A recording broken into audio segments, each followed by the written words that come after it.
bed. Yep. This is a bitch-free zone. Until Rich That's what she up. said.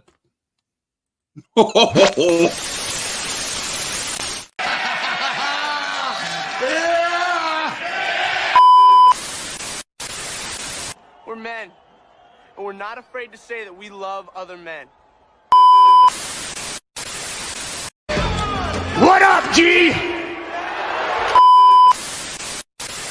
My life is nothing I thought it should be and everything I was worried it would become, because for 50 seconds I thought there was monsters on the world.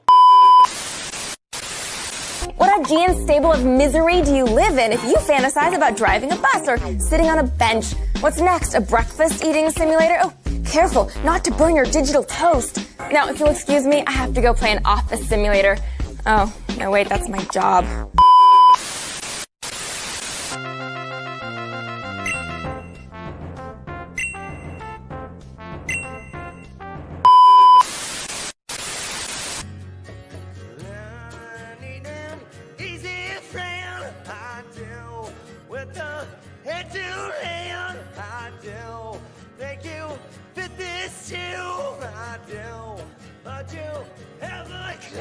Whoa, I think I just figured something out, Beavis. What? This sucks. Yeah, it really sucks. This sucks more than anything that I've ever sucked before.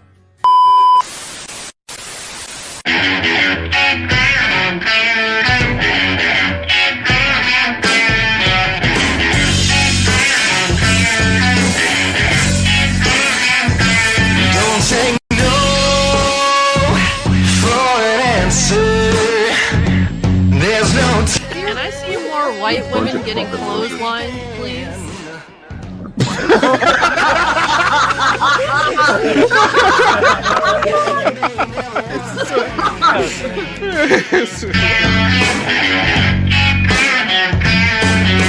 People don't understand. People don't understand. People like me. 'Cause these eyes can see right through you. Don't be surprised.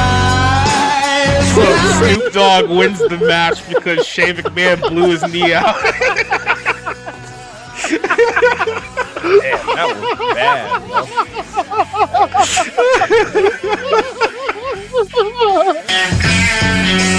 People don't understand. People don't understand. No, people don't understand. People don't understand. No, people don't understand. People don't understand. People like me.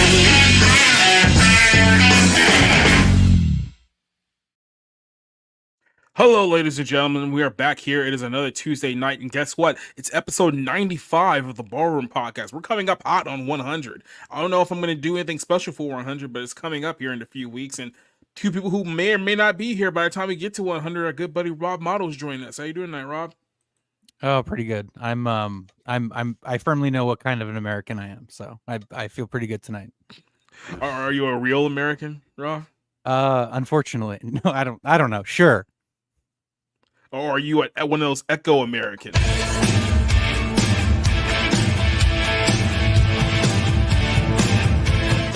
I'm not playing the whole song.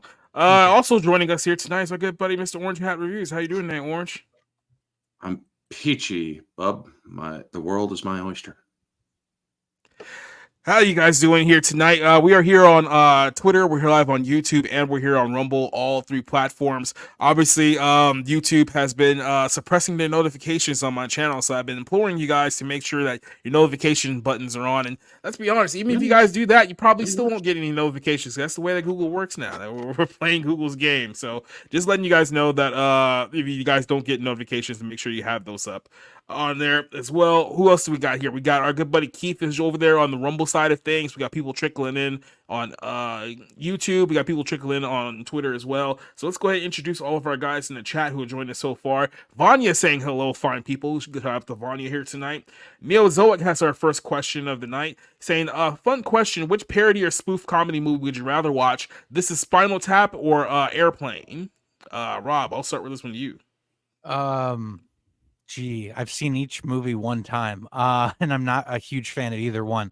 I'll probably go Airplane just because I'm more familiar kind of with what it's making fun of. This is Spinal Tap was a real dud for me. I like the sort of Christopher Guest mockumentary that came out of that. You know, even Rob Reiner, you know, kind of doing The Princess Bride in the same spoof fairy tale, you know, mashup way, but. Yeah, this is Spinal Tap was never funny to me. So I'd go with Airplane. Orange, you agree with that? I've never seen either of them, so I can't really make a decision on that.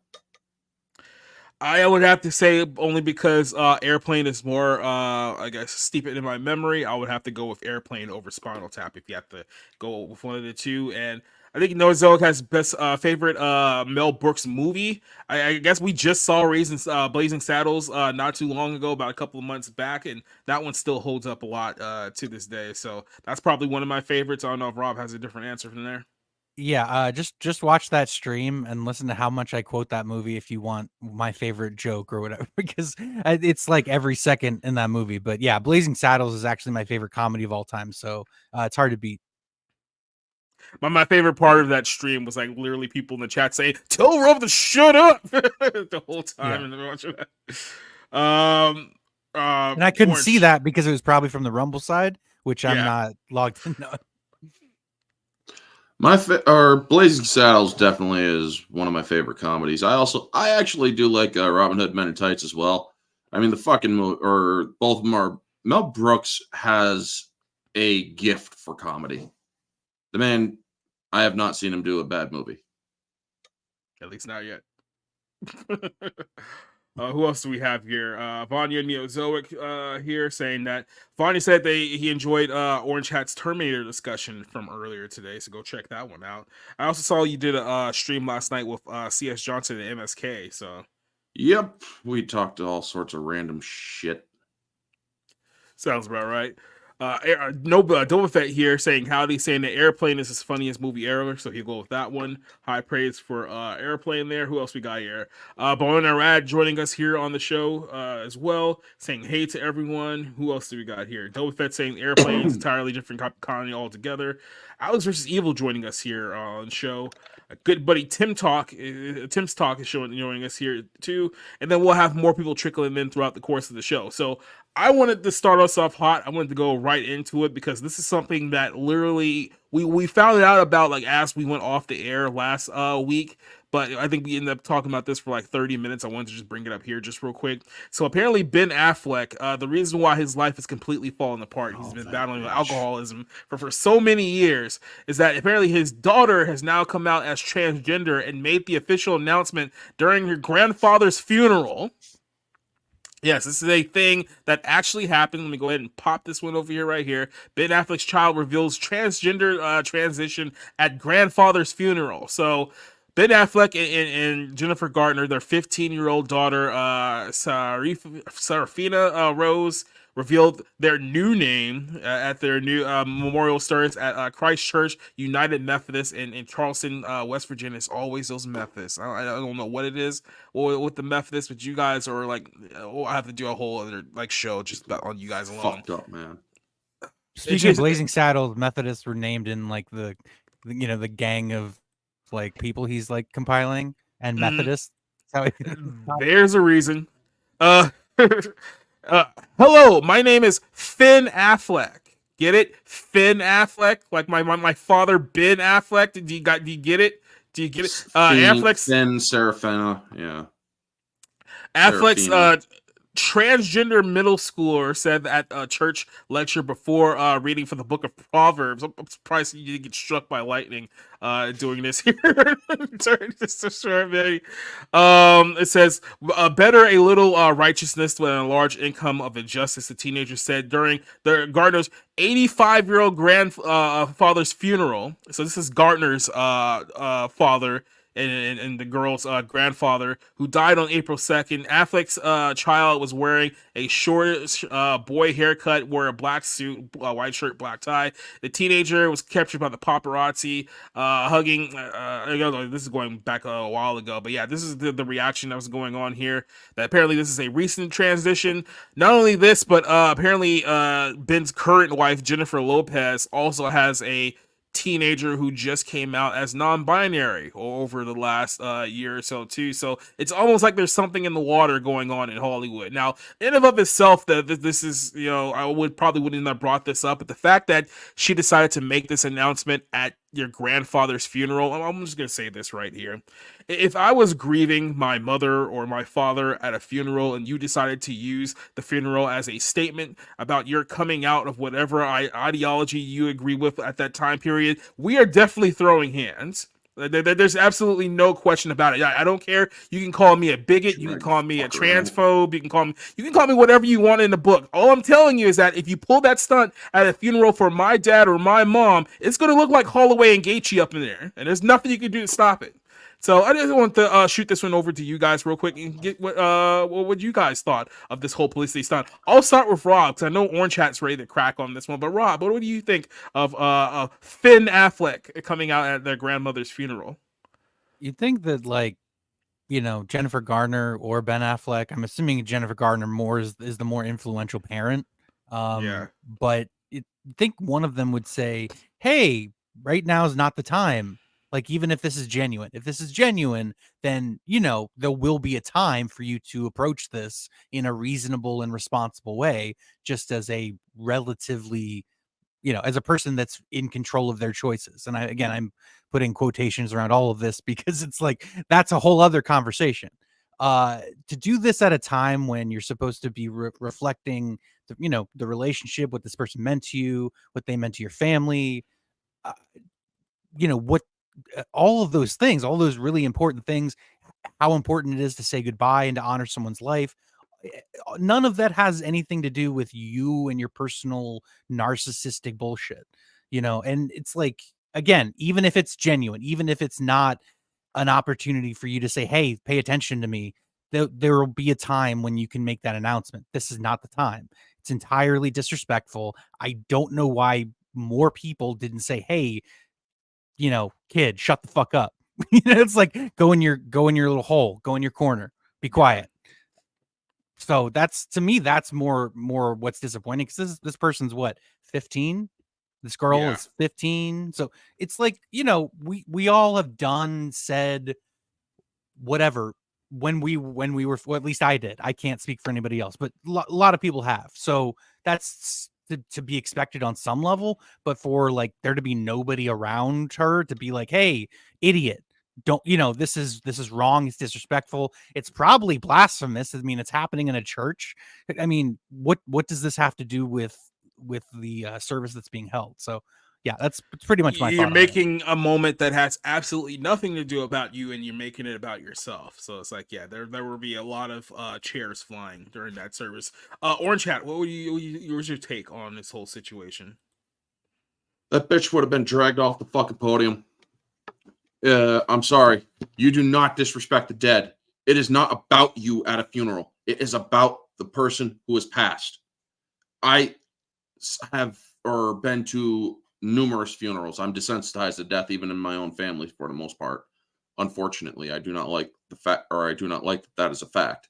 But if somebody in my family, on either side, my mother or my father's side, was to do that at a funeral, their parent or somebody in the family would have went up to them and dragged them out of the fucking funeral home, embarrassing the fuck out of them.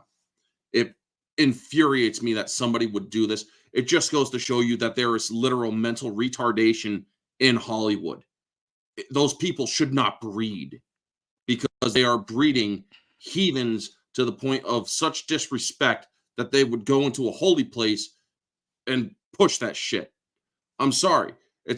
Or her, him, whatever the fuck it decides it is, thought that they could get away with it because it's like, oh, I'm in the middle of a funeral, so I can actually do this because I won't be or nobody would dare come up and do it. It's like, you're lucky you are not in my family, because I don't care what you think is possible. Somebody in our if it was my family, somebody in the family would have dragged you off that podium if you started doing that. A couple of things that I found very interesting about this story. One, it seems like specifically in Hollywood, more than anywhere else in the country right now, where it just so happens that they're pushing this whole ideology around the entire nation about transgender kids, how everyone in Hollywood just happens to have multiple transgender children. It's just weird how it just started to happen simultaneously over the last couple of years. It's almost like there's an agenda behind it or something like that. And two, it also just goes to show you how these people, I mean, specifically in Hollywood, live in such a bubble where they think that they can get away with stuff like this because they live in an environment where no one is allowed to push back on them in any way, shape, or form. Because like I said, I think any normal person would have been like, if you had tried this at my funeral, I probably would have dragged you away kicking and screaming, and that's probably the best case scenario for you. But here in Hollywood, who's going to be the person that stands up and say, get the hell off the stage, you little twerp? And then they're going to be like, oh, so-and-so's transgender phobic family member had the audacity to ruin this young it stays person's coming out party at somebody's funeral. It's like they're so used to being protected, and they're so used to being in this bubble where everything revolves around them. They don't even understand that this is not the place nor the time. Nope. And I think a lot of this, I mean, look, I don't know who the type of person Gardner's father was, but I mean, maybe that's a little too harsh. I was gonna say, I mean, at least he's dead now, so he doesn't have to see what his granddaughter has become. But maybe that's a little too harsh to say. And I know that this is like not probably settled. Wouldn't be or appreciative of that or of that thing doing that. I know that this is not like not necessarily the topic, but I'm actually reading Woody Allen's memoir right now, and he's kind of going over how like Mia Farrow was incredibly weirdly abusive, and like she pushed weird shit like breastfeeding your kid like till they're 7, like shit that like now they're like, yeah, that's weird, and it does like it fucks kids up. Like there's all kinds of shit like this that I don't know if it's political or it's social, like if it's what it is, but there's a lot of weird Hollywood shit that's been pushed, progressive like Hollywood shit that's been pushed for years, for 40, 50 years. And so I don't know what to think about this trend, because you see it in multiple celebrities that, oh, my son is a the whatever, you know, is trans, is whatever. I don't even know what the fuck it's called, gender non-conforming. I don't know what all the things are called. It's all made up dumb BS. No, but seriously, it's like, I'm special. I'm actually the face of this and that, and it doesn't mean anything. And it's like, it's just another way to sort of stand out by fitting in. Like it makes absolutely no sense. CJ, let me ask you this question. If someone had decided that they were going to quote unquote come out during your father's or mother's funeral, would you not have like a growing urge to just drag that person by their throat out of the building at that point in time? Are we being a little too harsh here? In this particular case, I would wonder if like the family already knew, you know, or if it was a matter of like just like to the public. So because I didn't see any indication that this was something that like would like they'd planned this ahead of time, or that I guess this is, who is this? Is this again Ben Affleck? Ben Affleck and Jennifer Garner. Yeah. I didn't see anything that said that like they were going public with it. Like it was just a public event. So my guess is the family probably knew. So. I mean, on the one hand, you want to feel bad for Ben, at the same time, I mean, this is the choice that he made at the end of the day, and it's like I said, I believe this or not, I think I might have told the story here. It was 2015 Comic-Con in San Diego, where I actually saw Ben Affleck, and he was promoting, I think he was promoting Batman versus Superman at that point in time, around that juncture. And you could tell like that was around the time where, you know, he was clearly going through it. Like he was clearly going through it with like his marriage and stuff like that. So he had not been happy for quite some time. I think they officially got divorced a few years later, but you can see that was a source of unhappiness. And who knows if his kid is a part of that, source of happiness. But now he's married to Jennifer Lopez, and apparently now she has a little weirdo kid that she's raising too. So it's like he can't escape this like at all. So it's like on one hand, on just a human level, I want to really do feel bad for this guy. But like I said, he made his choice, and then he's reaping what he sows here. And Matt Damon has the normal like marriage relationship, and he's like, much more in like the Hollywood political circles than Ben Affleck is. I find that really weird, by the way. Yeah. Well, like I was actually just talking about this tonight with my husband because but we were talking about like how the divorce rate is insane sometimes, and like it's become so commonplace for people to like accept that like their personal failings are just normal, and that there's just nothing that you can do at a certain point to like make yourself better. No, that's my dog. I'm sorry. Oh, okay.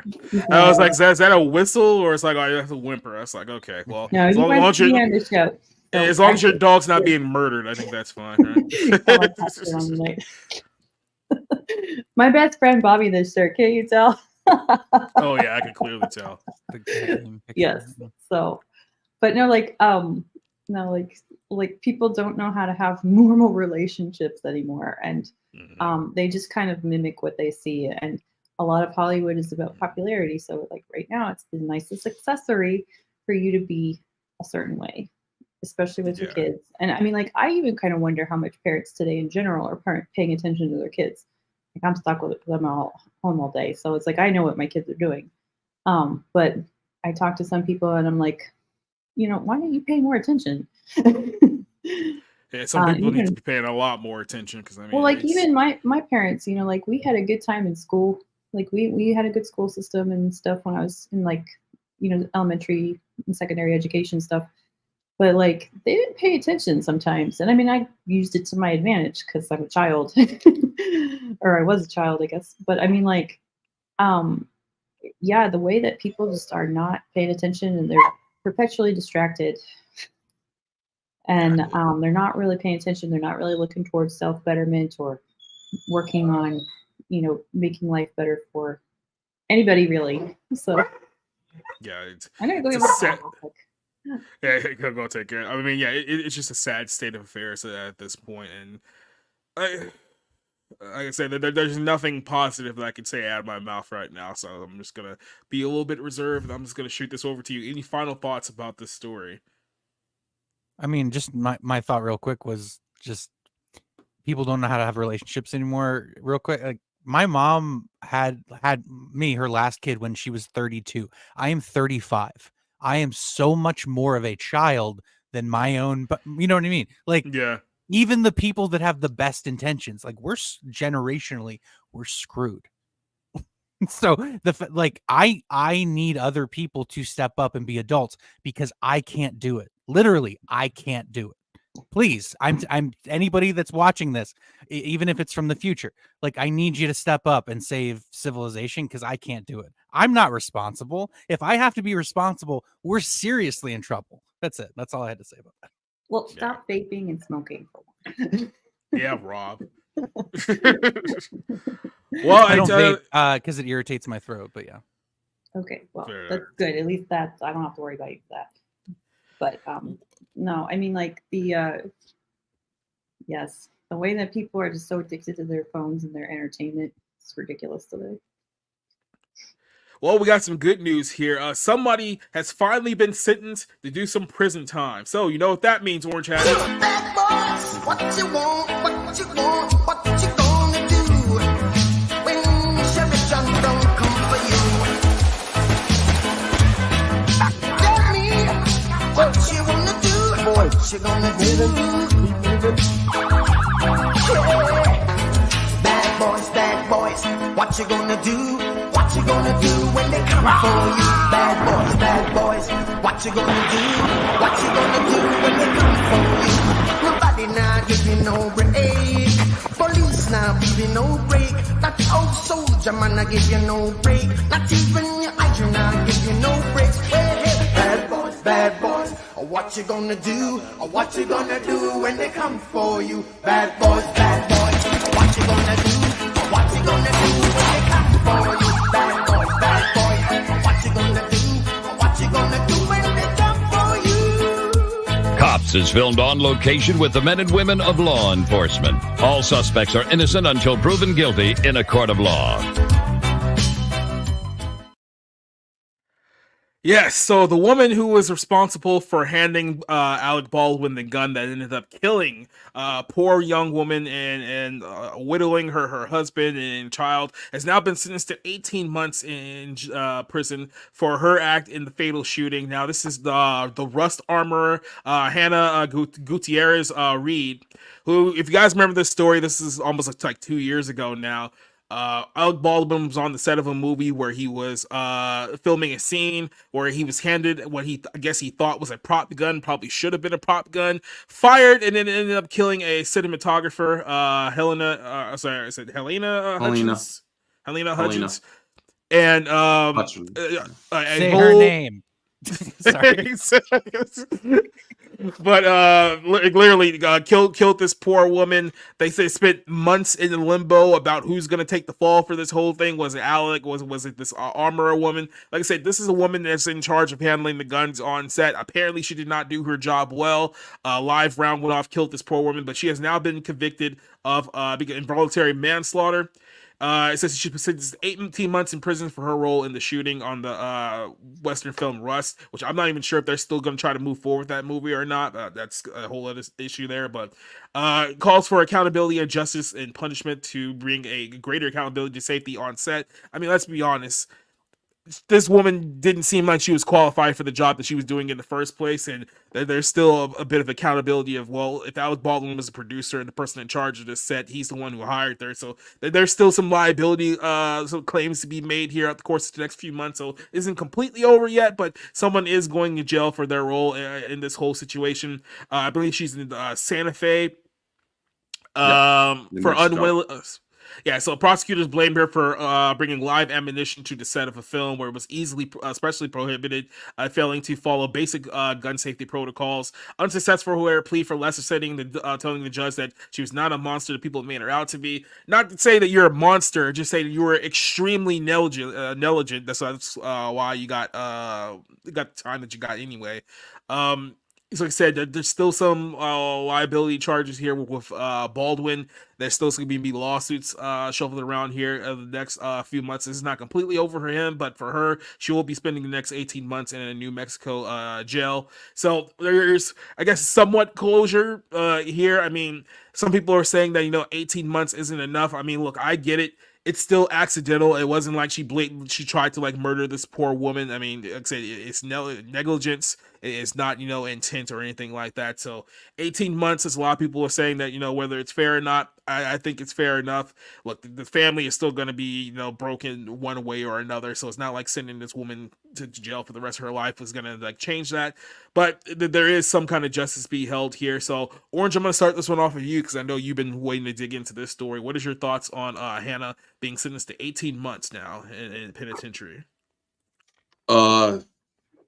This woman, Hannah Gutierrez-Reed, she loved to say that, I'm not a monster and whatnot. Yet the judge used her own words against her. Hannah Gutierrez-Reed is not remorseful, folks.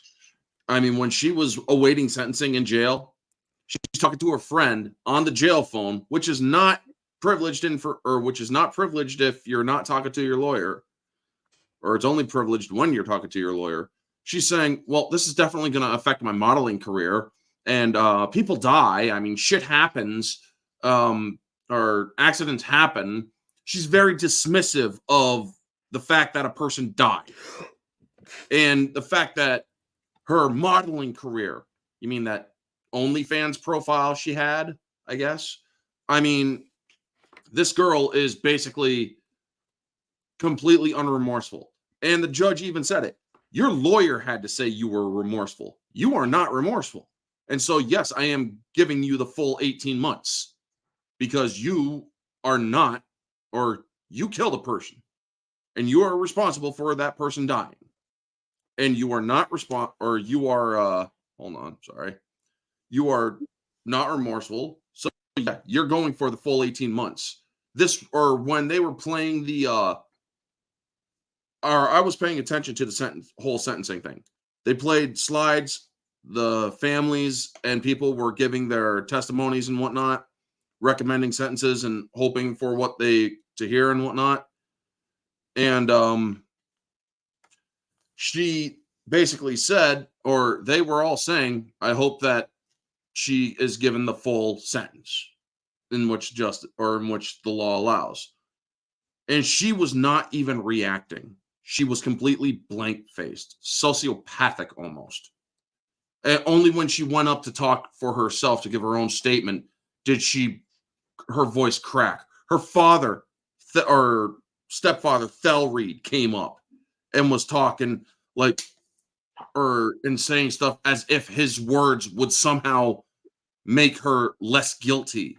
She was already found guilty, and he's like, it was those people who are responsible, not my daughter. She doesn't deserve to go to prison. It's like, she's either going to prison or she's going back to jail, in which she could serve out the rest on good time. But yeah, the judge saw through all that shit, and I gotta applaud the judge. So those are my thoughts. I mean, I have more thoughts on it as the conversation continues, but I also want to hear your guys' thoughts too. Yeah, I guess I'll shoot this one over to Rob. What's your take on Hannah here being sentenced? Yeah, I thought it was weird. I heard that the prosecutor basically was allowed to play some super manipulative, like Pink Floyd fucking presentation thing. I don't know. I didn't follow the case enough to really comment. It was just in another chat I was in, how the prosecutor seemed really scummy, but it's fine. The woman is responsible for Helena Hutchins not being here. You know what I mean? And I don't think anybody has any issues with the time she got, or, I mean, 18 months. That's, I mean, will she even serve involuntary manslaughter? They couldn't go any higher than that. Yeah. Well, is it one of those things where she might not even serve the full time? Because I mean, she's serving the full time. Okay. That was the sentence. And that's as much as anybody can ask for. I've run into this a lot because I like, I like court movies, but I also like court cases.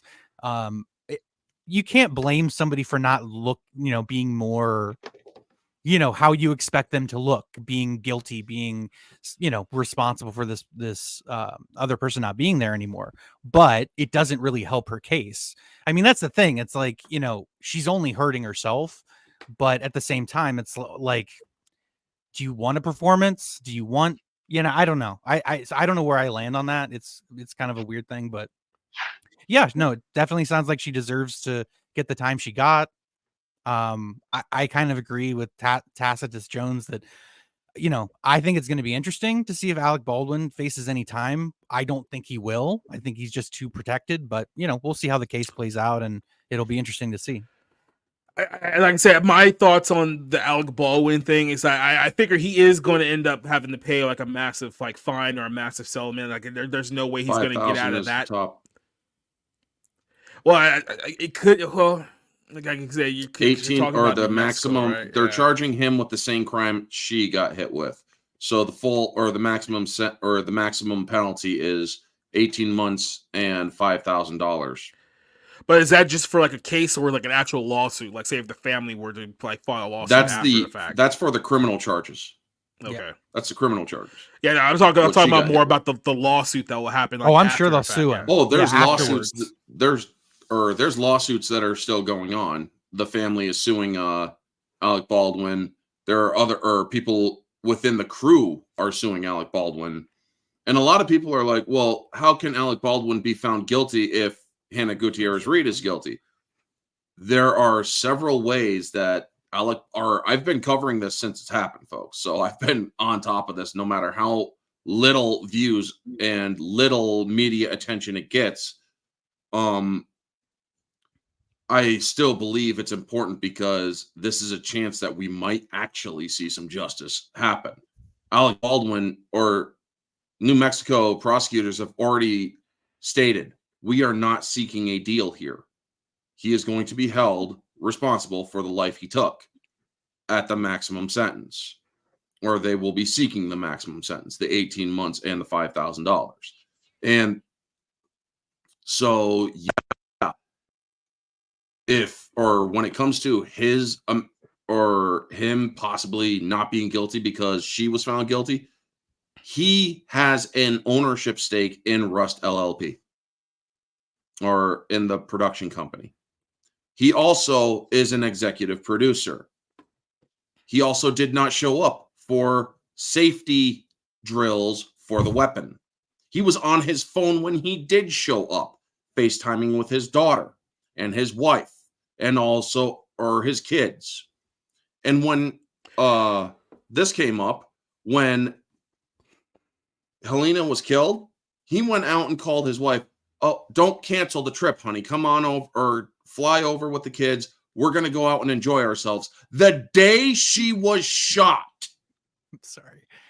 It's not funny. It's just Alec Baldwin. Like, of course, Alec Baldwin did that. You know what I mean? Like, I mean, look, it is notoriously known that Alec Baldwin is a massive a-hole and scumbag. Like, that is not new news in any way, shape, or form whatsoever. So, the hearing that is not surprising, sad as it is. The fact that he played Trump for all these years on SNL, and he's like so much of a verifiably worse person. Verifiably worse douchebag. I mean, he's like, oh, no, or yeah, I just killed a person. Come on over, honey. We're going to have some fun tonight. It's like, are you fucking... That is seriously psychopathic and sociopathic. Yeah, that's Hollywood for you. I mean, as we said, and there's a lot. I guarantee you, when the trial does happen in January or June, I will be paying attention to it. I will be fucking watching it. I'm actually going to try to get in touch with Court TV to see if I have, or if I can have permission to stream using their using their stream to view it, so that I don't get a copyright hit, because I want. Or it's like, folks, this is important. Or Ezra Miller, unfortunately, got away with terrorizing women across 4 countries. But if there's a chance that Alec Baldwin can be found criminally accountable and do time in prison for killing a person, that will go a long way at restoring a little bit of trust back into our justice system. Yeah. And like I said, a long way to restoring a little bit of trust. CJ, what's your take on this? Well, first of all, it's good to see sociopathic and psychotic women get their due, right? We were just complaining about that last week, that apparently she's there are just more sociopathic women out there that need their representation. Now, I was actually talking with my kids about how there are worse things than death, because they're getting older, so it's time to start those big questions. And one of the things I actually said was, if you were driving in a car and you hit somebody and you killed that person, would that be worse than if you were the one to die? And, we have Jesus, so we know death is not our end. But it would be really horrible to live with the guilt that you took someone's life away. And they both ended up agreeing that would be worse. So I was proud of them. I'm always proud of my kids. But when I see stories like this, and I think about, hey, my cat's here. I see a lot of the trauma and I get that it's Hollywood, but I also know as more like as a creative person, like it can be really hard to show your emotions when you work in a creative field more. I don't know. I haven't followed the case nearly as well as Orange Hat has, so I know he's been covering it really well though. And I guess at this point, I think the best thing to do is just hope that justice can be done and some peace can be found. So yeah, here's hoping. Like I said, it's sad, and like I said, it's such an avoidable incident. And I know, like, of course, all the Hollywood people are like trying to be like, well, we're gonna make sure that stuff like this, and like, it's not like, this was like a freak accident in the sense of, all the precautions were taken and then something just went wrong. It's just a clear case of someone who was clearly not doing their job the way they should have, and now it's gonna trickle down to like everyone else as a result of one person. Well, like a lot of the bigger, like from like a financial legal standpoint, a lot of the bigger studios are facing harder times because they just haven't had a lot of profits lately to kind of fall back on. I wonder why. So you're going to see a lot more budget cuts. You're going to see a lot more negligence, and this is probably a good warning for those who would cut out those services to save a few bucks in the meantime. Short-term gains, long-term suffering. Yeah, I mean, or just don't be incompetent. I mean, I understand because it's union everything in Hollywood. Like, and it gets to be, and it's a union town, all that stuff. So the thing is, if you're not going to do that, you better make sure you have your, ass protected. Because if you don't, man, are you going to get fucking sued, which is what Alec Baldwin is facing right now. He was negligent. Whether he gets charged with it is something else, but he did not protect himself, and now he's dealing with the consequences. So, yeah. Well, I mean, there's a lot of other kind of like ripple effects that will happen because a lot of these, a lot of the people that work on sets, they have to be insured and they have to go through training. And if the training was, verifiably incompetent, they can be sued. Their accreditation can be lost. I mean, there's a lot of things that are going to be under the surface that we probably won't see. Yeah. All right, I'm gonna pop in Rick here for our next topic. Can you see Rick? Oh, there he is. So we're gonna jump over real quick to our next topic. This is something that I found very, very amusing to me because what's happened here is that Alan Ritchson, who is he's from the show Reacher, he's been making the rounds over the last few weeks. And what happened was that I think there was an interview that he did where people heard him talking about, being a Christian, and then all of a sudden a lot of like right wingers were like, oh yeah, this guy is so great, and I want to watch his show now, and blah blah blah, all because he said a couple of things that they liked. And I guess everyone completely glossed over the fact that this dude is like a raging leftist and has been for the last several years. So then he does an interview with the Hollywood Reporter this week where he basically lets the world know exactly just how much of a leftist he truly is. So this is, I guess, one part of his article that went viral because there was two parts. It was one, he said kind of about the whole Black Lives Matter situation, and the other one regarding Trump as well. So he did this long interview with the Hollywood Reporter, and basically he let all of his left-wing views spew out. He basically started talking about the cops. Obviously there's pictures of him from years ago supporting Black Lives Matter, supporting the whole narrative with Breonna Taylor and George Floyd and all of this other stuff that was going on here. He says that cops get away with murder all the time. The fact that we really can't hold them accountable for their improprieties is disturbing to me. The star of the show says that we should really completely reform the way that we do it. He's talking about police work. I mean, we shouldn't have to spend more time getting an education as a stylist, as someone who is a cop armed with a deadly weapon. We should make it very hard for people to make mistakes or abuse power in our institutions. This is what he had to say about the whole police situation. Then he went on to further state that he called President Donald Trump, the one who's running for president this time, a rapist, and could not comprehend why so many people, especially Christians, could essentially support a man like that. He also took down the Roman Catholic Church, saying that he couldn't support Roman Catholicism because of all the sexual improprieties with children, which, look, I'm not going to sit here and pretend like I'm disagreeing with him at that point, but he did. Exactly. Christians aren't exactly freaking innocent there either. No, not as much as Catholics now, but we'll get to that one here in a second. Institutional abuse is something else, Yeah. He says that Christians today have become the most vulnerable I don't know why I can't vitriolic tribe. Yeah, I knew I was fucking that up. And then it says it's so antithetical to what Jesus has been calling us to do. He had even harsher words for the Catholic Church, saying that it's worth saying that the atrocities that are happening in the church are actively covered up. Even to this day, with people who are not being held accountable, it's repulsive. I can't for one second support Catholic Church while there's still cardinals, bishops, and priests being passed around with known pedophilic tendencies.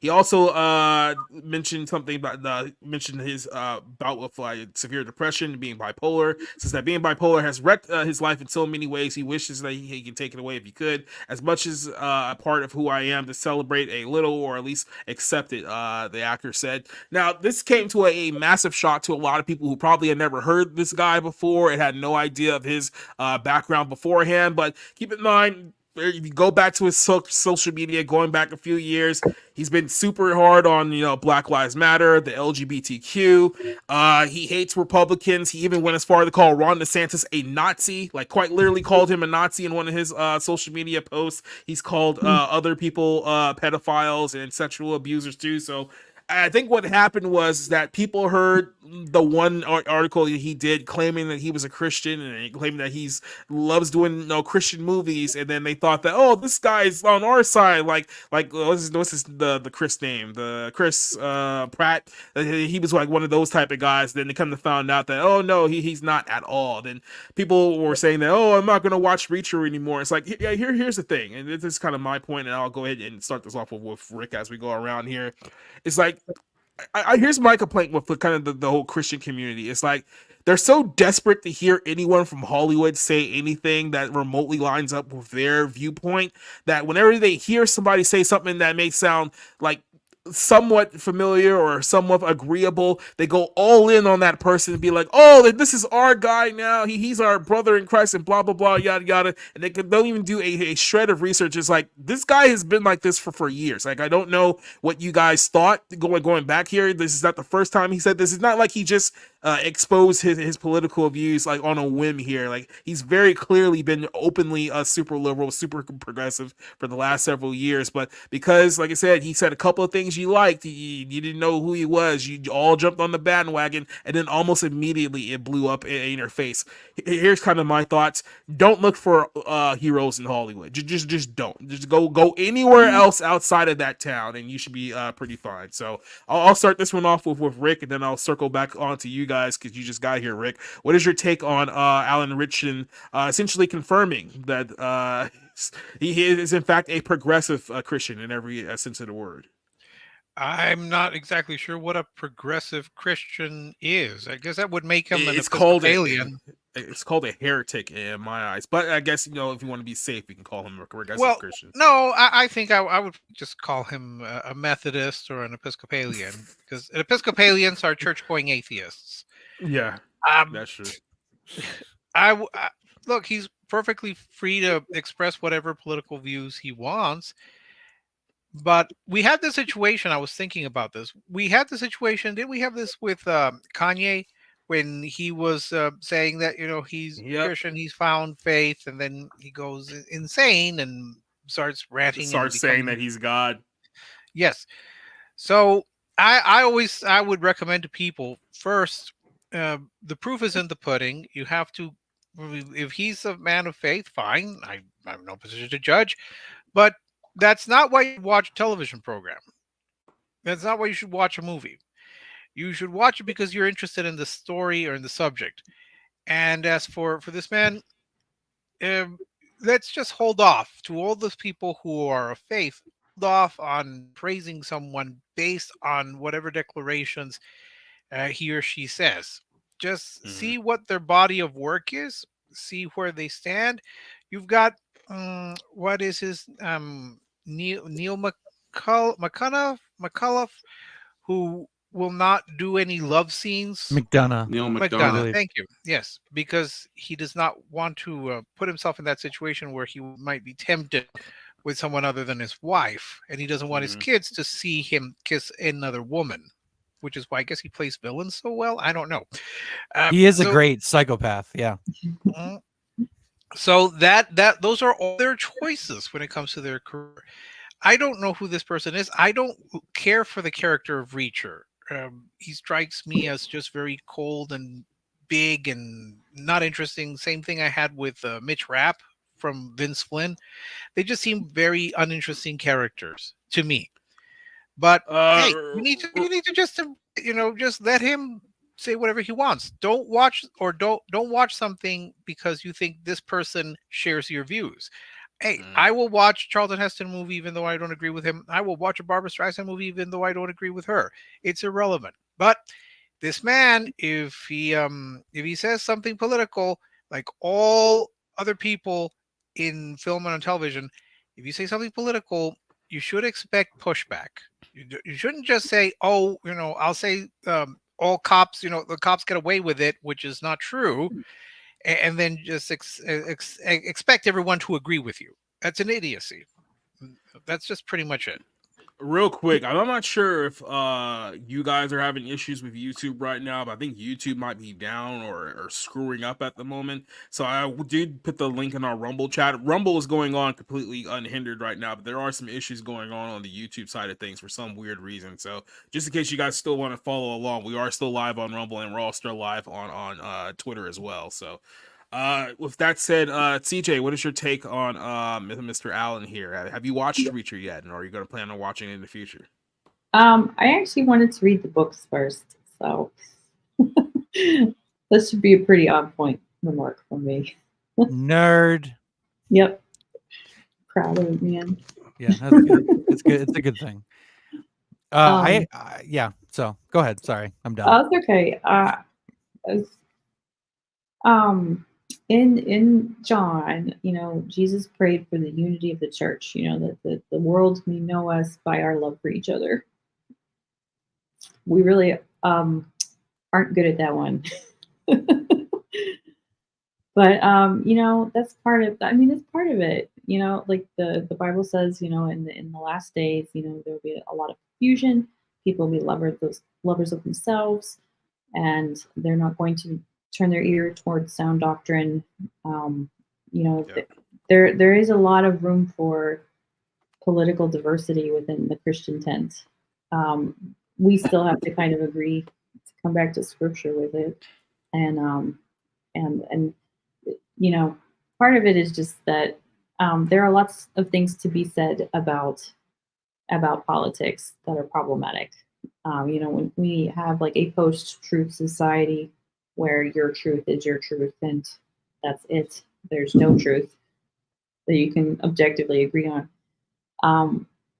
I will say too, like, I agree with, so like, I will not question his salvation. I'm happy. Anytime I hear that, I have a brother and sister in Christ, I will admit some of it is a lot harder to accept sometimes than others. But that's not for me to like have the final say on. So yeah. I think it is a process of waiting for the fruit to show itself. And sometimes, we have to go on the faith that, we won't see it all the time. And there is a really great chapter in Mere Christianity where Lewis talks about the new Christian and how, like, even if you come to know God, you might not be a better person. Because it's not the point. It's the point of Christianity is not to make bad men good, but to make dead men alive. And sometimes it just takes a long time for that fruit to grow. And I think that's something that I would say first. I'll give him room. I'll give him grace. I'll give him the benefit of the doubt. But it's not. But also to like Rob's point, or not Rob's point, but Rick's point. Like that's not the reason that I'm going to watch somebody.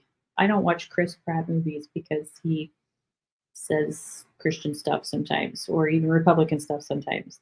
So I just watch movies that I want to watch. So people have to get away from this identity marketing stuff. Real quick before I jump over the orange hat here. So apparently people are having issues with their YouTube side right now. It is on YouTube's portion, so it's not specifically with our stream, if people are having issues with it. So yeah, like I said, I put my link in the Rumble chat right now, and we're still live on Twitter. So like I said, something's going on with YouTube, and I just checked on Twitter. It's happening to multiple people, so it's a system issue at the moment. I can't like anything. That's the problem on They figured that YouTube. I was talking again. Yeah, the likes are down. The subscriptions are down, and some people are having issues with streaming at the moment. So just letting you know that is a YouTube issue, but we're still going live here. Here's my thing, and it's something that I've played up here on the Bible Lens over the last few weeks. And then, like, I'm not gonna sit here and say that this Alan guy is not a saved Christian. I'm not gonna say that because look, you can be saved and be wrong on a lot of stuff. That's just the reality of it. As long as you accept the gospel that is put out in the death, burial, and resurrection of Jesus, you can be saved and be wrong on a lot. What I think is the problem is that a lot of people in the Christian community are under the gauge of, well, we need to prove that someone's truly a Christian and we need to see their fruits. It's like, well, that's not really a good metric, because there's going to be a lot of people who don't have quote unquote good fruits who are going to be saved, and there's going to be some other people who you think have some good ones who are not saved. And I think the metric of whether someone is truly a saved Christian or not is, do you actually know the gospel? And if you don't know the gospel, or if you believe in another gospel, then that pretty much means that you're not saved. So I don't think we should be judging too much on someone's fruits, or rather their knowledge and understanding of the gospel that actually saves them. So that's kind of my take on it from a Christian perspective. But Orange Hat, I'm going to shoot this one over to you. What are your thoughts on Alan's comments? Alan Ritchson, Ritchson or whatever. The dude's a nutcase. I mean, just because he's a Christian does not make him automatically a good person. That is another thing that a lot of people need to understand. Just because you are religious does not mean you are a good person. I know plenty of religious people who are downright freaking despicable. And, but him, or this is actually something that I brought up on my channel, him making that claim about Trump, currently, George Stephanopoulos and ABC made a very identical claim. They're currently being sued. Alan Ritchson needs to watch how he says these things. He is entitled to his opinion, yes, but he is not entitled to make statements that come across as facts. Because when he is in an interview saying defamatory rhetoric like that, he opens himself up for a libel defamation lawsuit because it was a written article. So also he spoke it aloud, so it's also slander as well. It's both, yeah. So yeah, it's both in the defamation. But him also basically shitting on his core faith and whatnot. It's like, dude, one thing you should not do if you claim to be a Christian is shit on your faith simply because certain aspects of it are inconvenient. Now, yes, I've been baptized Catholic. I also acknowledge that my religion has some skeletons in the closet. What religion doesn't? Honestly, name a perfect religion. You really can't. So the fact that anybody says or goes after religion, it's like, it's a waste of time with me, because you're saying something or you're attacking my religion. Well, look at your religion and then tell me, is yours squeaky clean? So him attacking Christians and whatnot, it's like, you really have no leg to stand on. Not to mention, you're Hollywood. So exactly, are you part of the 3% minority of Hollywood that is actually tolerable and not going down the stupid arc as the Satanists? Or are you actually part of the 97% that is Satanist, claim to be Christian, and just want those props so you don't get in trouble?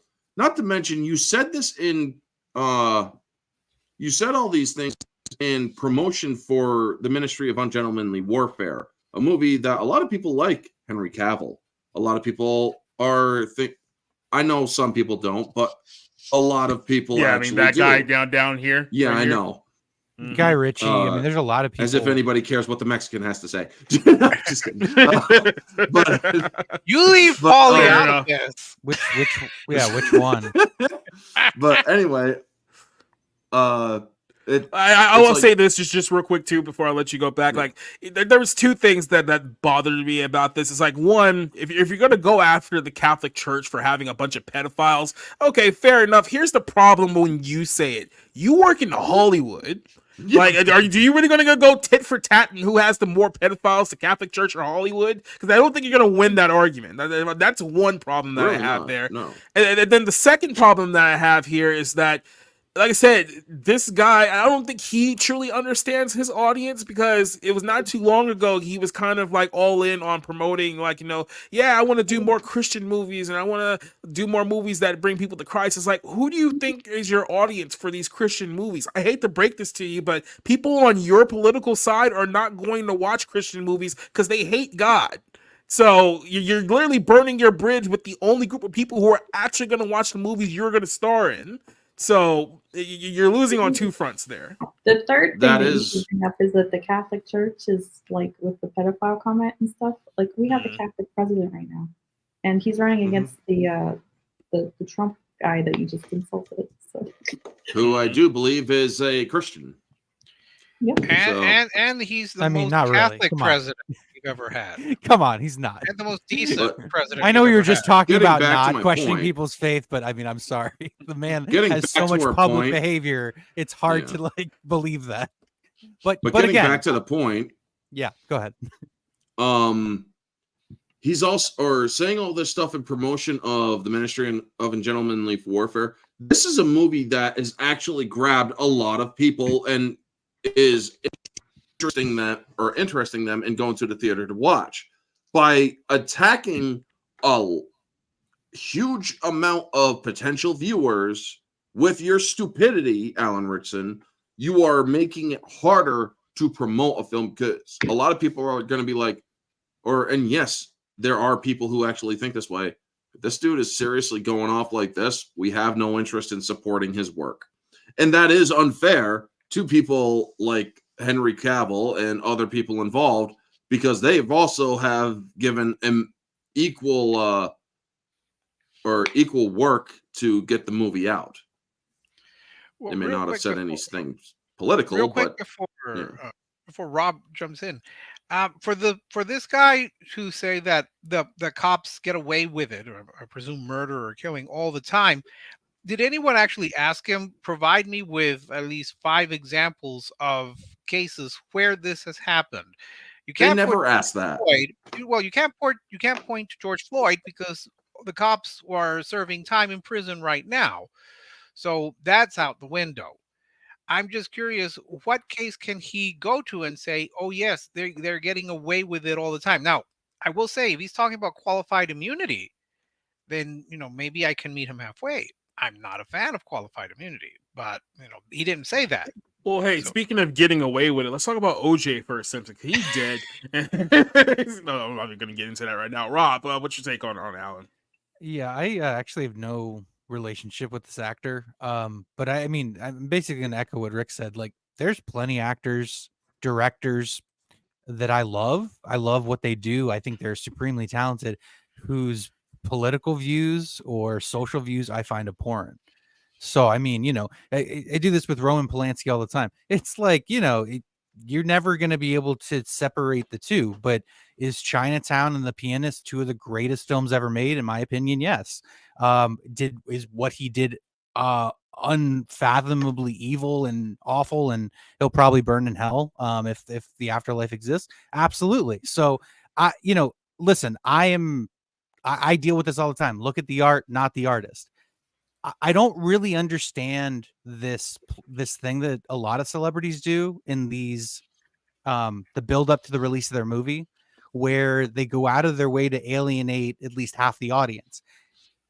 Like, first of all, I hate press junkets. I think they're the most useless, empty thing, and I know this was an interview with a Hollywood Reporter, so not exactly a press junket, but it serves the same kind of purpose. You're promoting something coming out. You're doing each other a favor. They get to feature somebody that people want to read about, you know, a celebrity that they like to see in their TV show, and, you know, vice versa. So, and they get to promote their movie. So I don't really get it. It makes no sense to me, other than him just virtually saying, hey, I'm one of you. You know what I mean? And I think I saw Spencer say something in the chat a little while ago of like, just because he says Trump sucks doesn't mean he was saying I support Biden. That I agree with you, but it's also Hollywood, and Hollywood is to be like, you know, promote the Democratic Party, promote liberalism, progressivism, whatever, as much as they can. And so if he's trying to get in more into that club and get more opportunities because of it, you know, that at least makes sense. But yeah, it's look, I liked certain aspects of Tom Cruise's performance in Reacher, especially when he's talking about, like, you know, what all those people in the cubicle and how depressing their life is and how he's seen the world, and just that, like, that is one really great scene. But yeah, I haven't seen the show. I've heard from people that like that kind of stuff. I've heard it's good, but, you know, I'm sure this will push a lot of people away. One more thing I want to say is I made fun of a couple people on Twitter this week who were like, oh, I'm going to watch Reacher now. Like, you know, because they're progressive. No, or you're something. not. And I'm like, hey, right.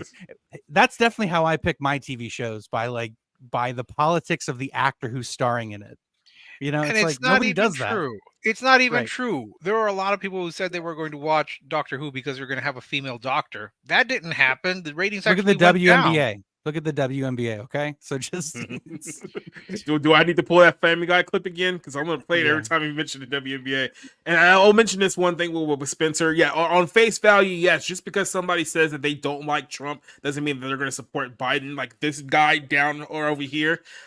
With that said, I'm with you, Spencer. I'm with you. Someone who is a very clear and outspoken Hollywood leftist, who in his mind thinks Trump is a rapist and Ron DeSantis is a Nazi, it is not completely out of the realm of possibility that this guy also pulled the lever for Biden. That's all I'm saying there. So it is not that the correlation doesn't always mean something, but let's be honest here, he probably did. So Well, I mean, to be fair, DeSantis still has that concentration camp for transgender in the Okefenokee. All right, so good. there's not enough of them to fill up a concentration camp. That's the problem with that theory. According to my commie friend, yeah, they're all locked up there, like in some hidden concentration camp out there in the swamps. Well, that settles it, because a communist always tells the truth. It is never absolutely. But look, kind of bouncing a little bit off of what Rob said when it comes to watching or not watching something based on their political viewpoints. Go back to the quote golden age. Myrna Loy was very much on the left, and I'll watch anything that she's on. James Stewart was very much on the right, and I'll watch anything that he's in. I don't care what their views are. I will watch because I want to watch a particular film or I like a particular star. This person who's just starting out his career. He's not like a big name. He's a big man, but he's not a big name. Look, just be aware that you will alienate people regardless of what you say. So perhaps silence is golden in this case, or in any case when it comes to the actors. I do. Before we close on this one, I do want to point out that Society had a really good point about like Christians wanting like validation from famous people that they're right. It is a big problem, and it is unfortunately something that's very worldly.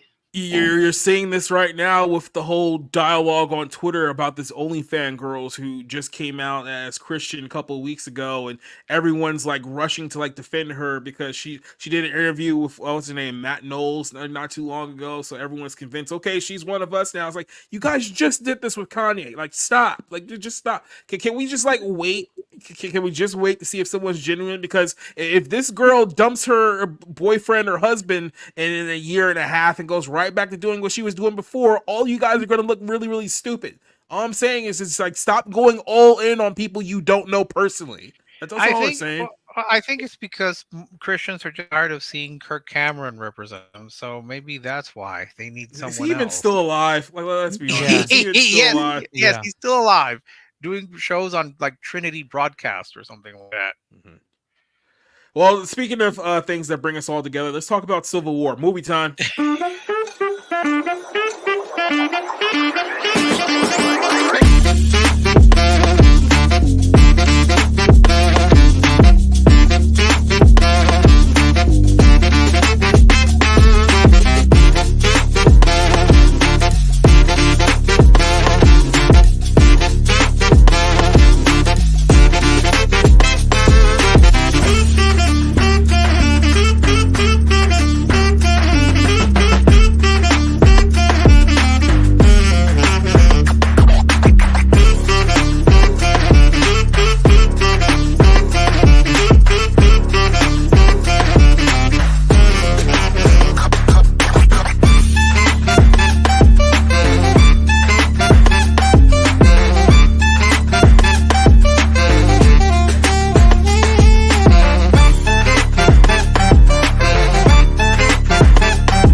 right, then. So here is our movie portion of the show. Rick, did you get a chance to watch this movie?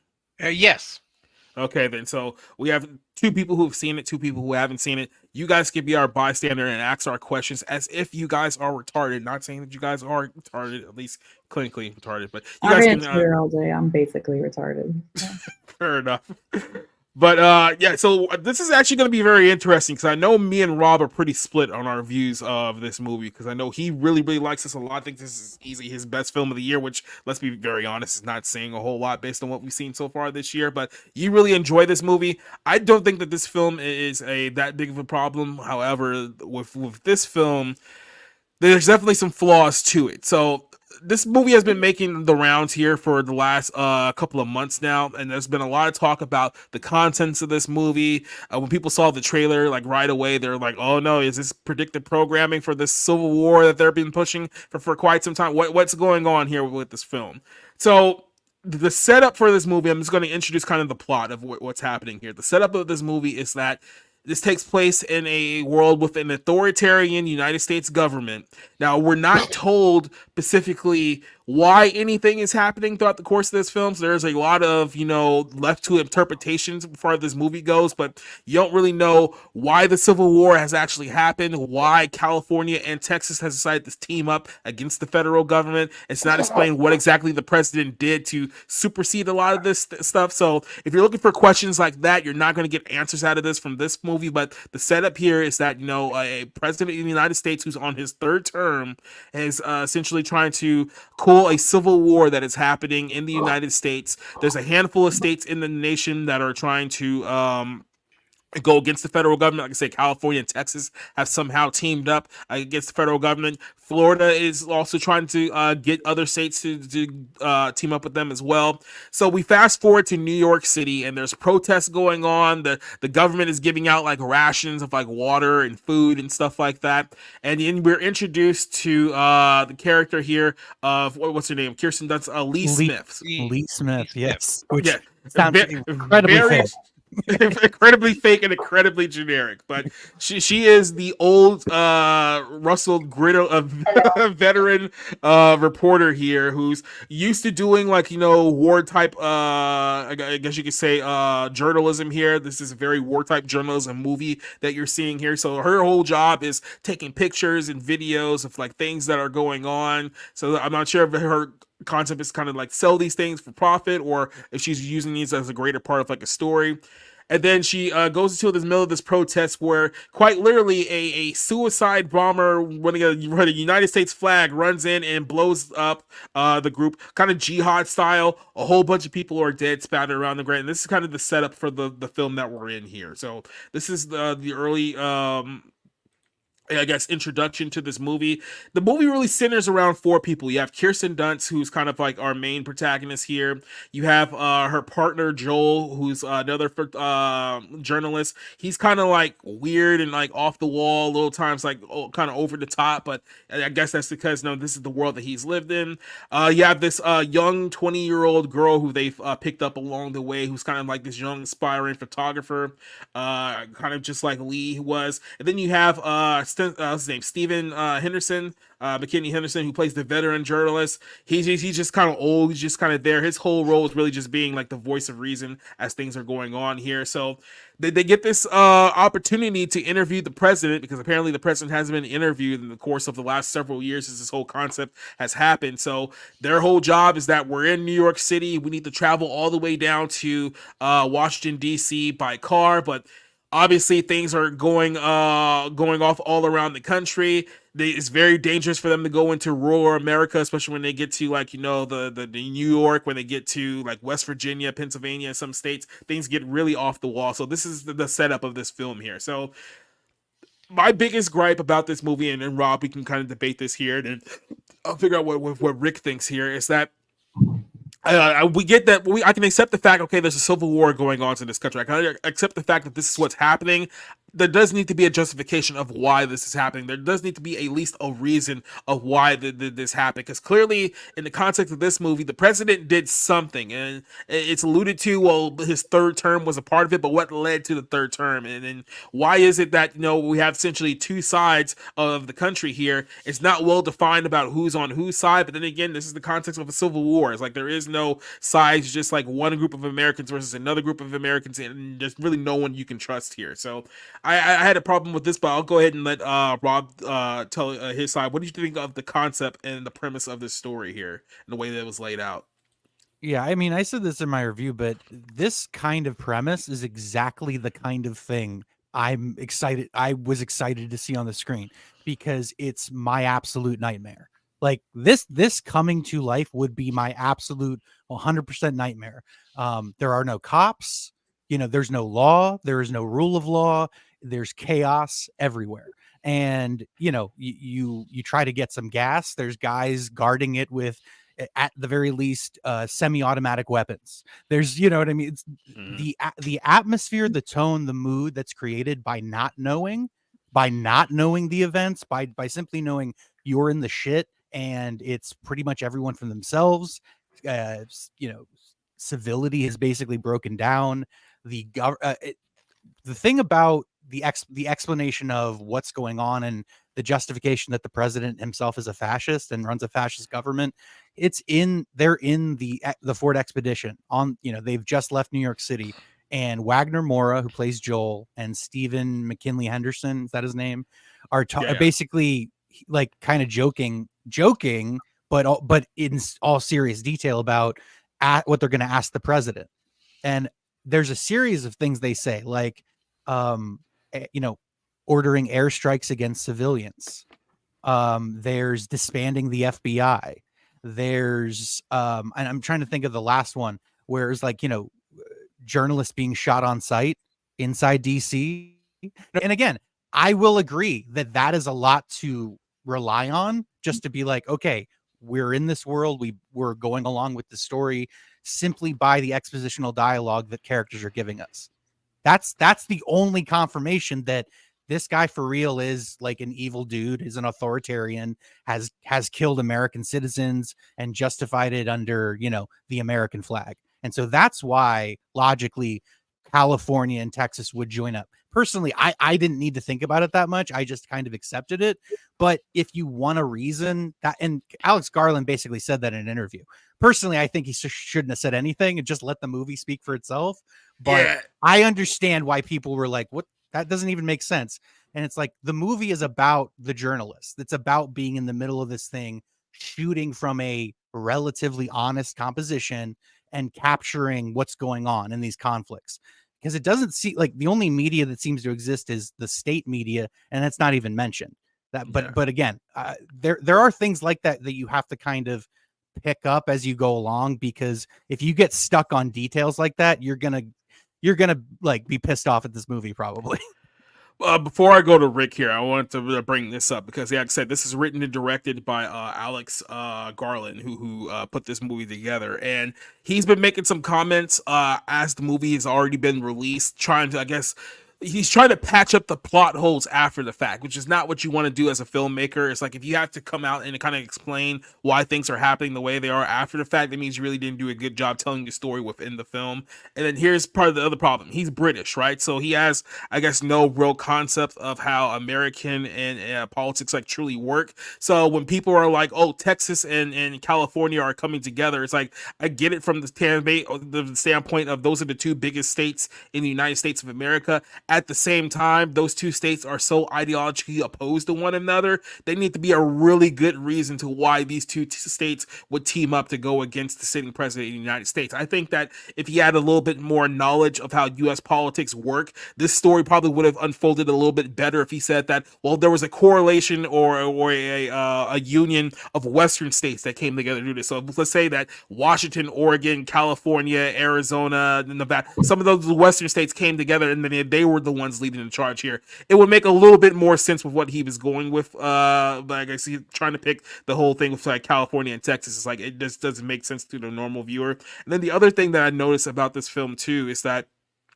like you said earlier, it's one thing that when they're talking about the things that the president has done, according, it's like, oh, he gave himself a third term, he ordered drone strikes of U.S. citizens, he disbanded the FBI, and it's like, I'm listening to like some of these things. It's like, yeah, obviously you don't want to kill American citizens and whatnot, and there's no justification for a third term. It's like, oh, you disband the FBI, and I'm just kind of like, maybe I'm just too cynical to buy this as like a negative. It's like, oh no, the FBI is not a thing anymore. Now who's gonna spy on me and plant evidence at PD's house? I get it. I get it from the context of the story, but maybe I'm just too cynical to accept that. But Rick, you're a little less cynical than me and Rob. So what was your take on the premise of this film? I am leaning more towards Rob's point of view. And I don't think I'm one of the few people who does not think that it really matters. We're trying to make it too literal, and I think too many people are trying to make this movie too literal. This union of California and Texas. I have 2 thoughts. One is maybe they just went for the states that are most identified with being red and blue. And so they're saying, so they're trying to suggest that maybe one state went all red, and or both states went all red, or both states went all blue. So they're trying to not trying to say if it had just been California, there had been California, Oregon, Washington State, New Mexico, maybe Arizona, said, oh, it's all lefty. If you had made it like no, if you had made it Texas, Florida, Alabama, Mississippi, all that, oh, it's all the right wingers. If you take the 2 states that are diametrically opposed and put them in a false, in this alliance, in this scenario, well, maybe you're just trying to say that we're not going to tell you if it's all like it's red or like a red revolution or a blue revolution. And secondly, it is a work of fiction. So I don't buy this whole thing. I mean, you thought things about the Florida Alliance, and they couldn't get, was it North Carolina or South Carolina to join? Those are details, but they're not. But again, I think too many people are trying to make a direct parallel to the times we live in now, and I don't. And I think that that's wrong. I think it's just a civil war, and there it is. It's just. There's a scene there's a scene in the movie at the Winter Wonderland sniper scene. He's like, yes. He's like, oh, you're retarded. And he goes, yeah. He's like, I have a gun and I'm trying to kill a guy with a gun. There are no sides. And like, I feel like that scene was Alex Garland, like, to anybody who was just like, yeah, but why are the Western forces aligned and what's going on with how many times over the last half of a week, not even a whole week, but half a week, I had to be like, that was not the point of the movie. The movie was the focus on the journalists getting from New York to Washington, D.C. during a civil war. Okay. Mm-hmm. And it's seeing the nightmare that entails through the lens of their cameras and through and it's like the gunshot, like the gunplay in this movie is some of the most and maybe it was, I was in a theater, IMAX for my second viewing. I was genuinely like, okay, I'm not going to be like I had PTSD, but I'm still hearing those gunshots because it was that loud and you feel every single one. So, I mean, I think the filmmaking was excellent. Even if there's one even moment, if there's some flaws. Well, there's one moment in that suicide bombing where you get silence, and you would after you get a shock. And I thought that was very effective. Again, I think too many people are trying to make this into some sort of current day political allegory. And I'm sorry, as much as I've been told by people that, oh, the Ron Swanson, that's supposed to be Trump. No, I don't think so. I don't think so either. I think you're trying to putting your own interpretation on this. And you're trying to say because it's a quote fascist. I didn't even get that it was a fascist per se. Because we're taking the secessionist side on this because they're the ones. Well, see that's my problem. It's like I don't think Jacob. I don't think you need to have a direct correlation between one thing and the other.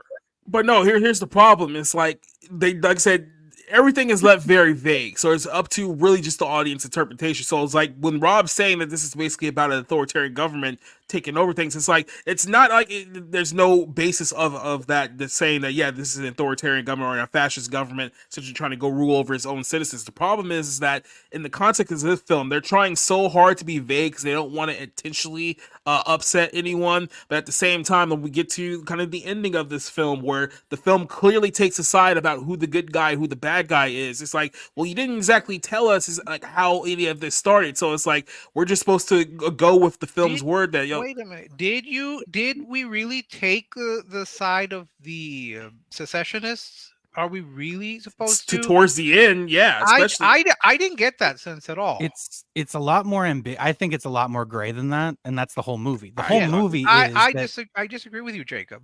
I think it's more ambiguous. Actually, maybe I was actually what I was surprised. Well, not surprised, but what I thought of when I was seeing them storm the White House is I was thinking more of when the September 11th coup in Chile, when it was the right wing under Augusto Pinochet who was literally bombing the Chilean White House, and they were besieging the Marxist Salvador Allende.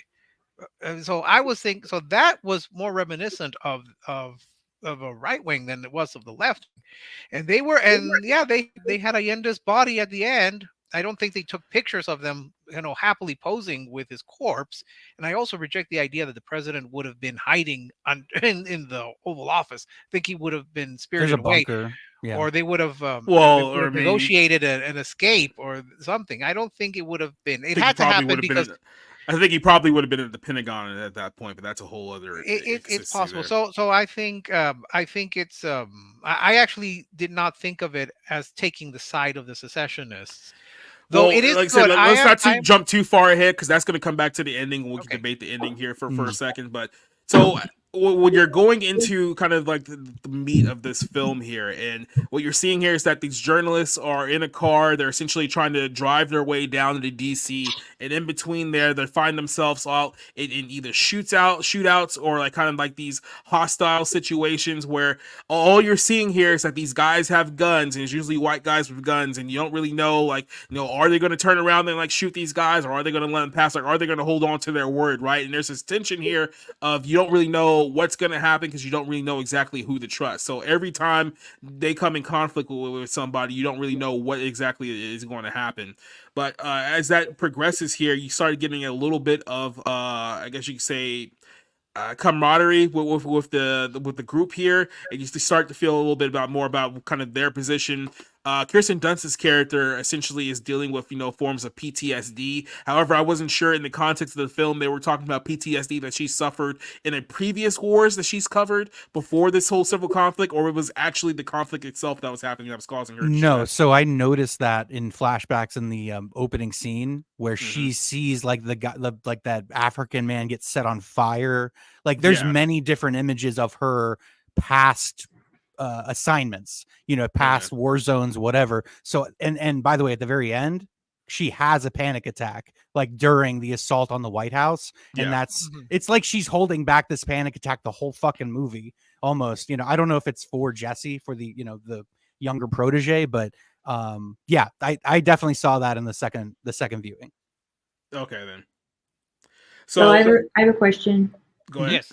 Okay, so Rick's mentioned a few times that like a lot of people are trying to make it like an allegory or like a one-to-one comparison and stuff.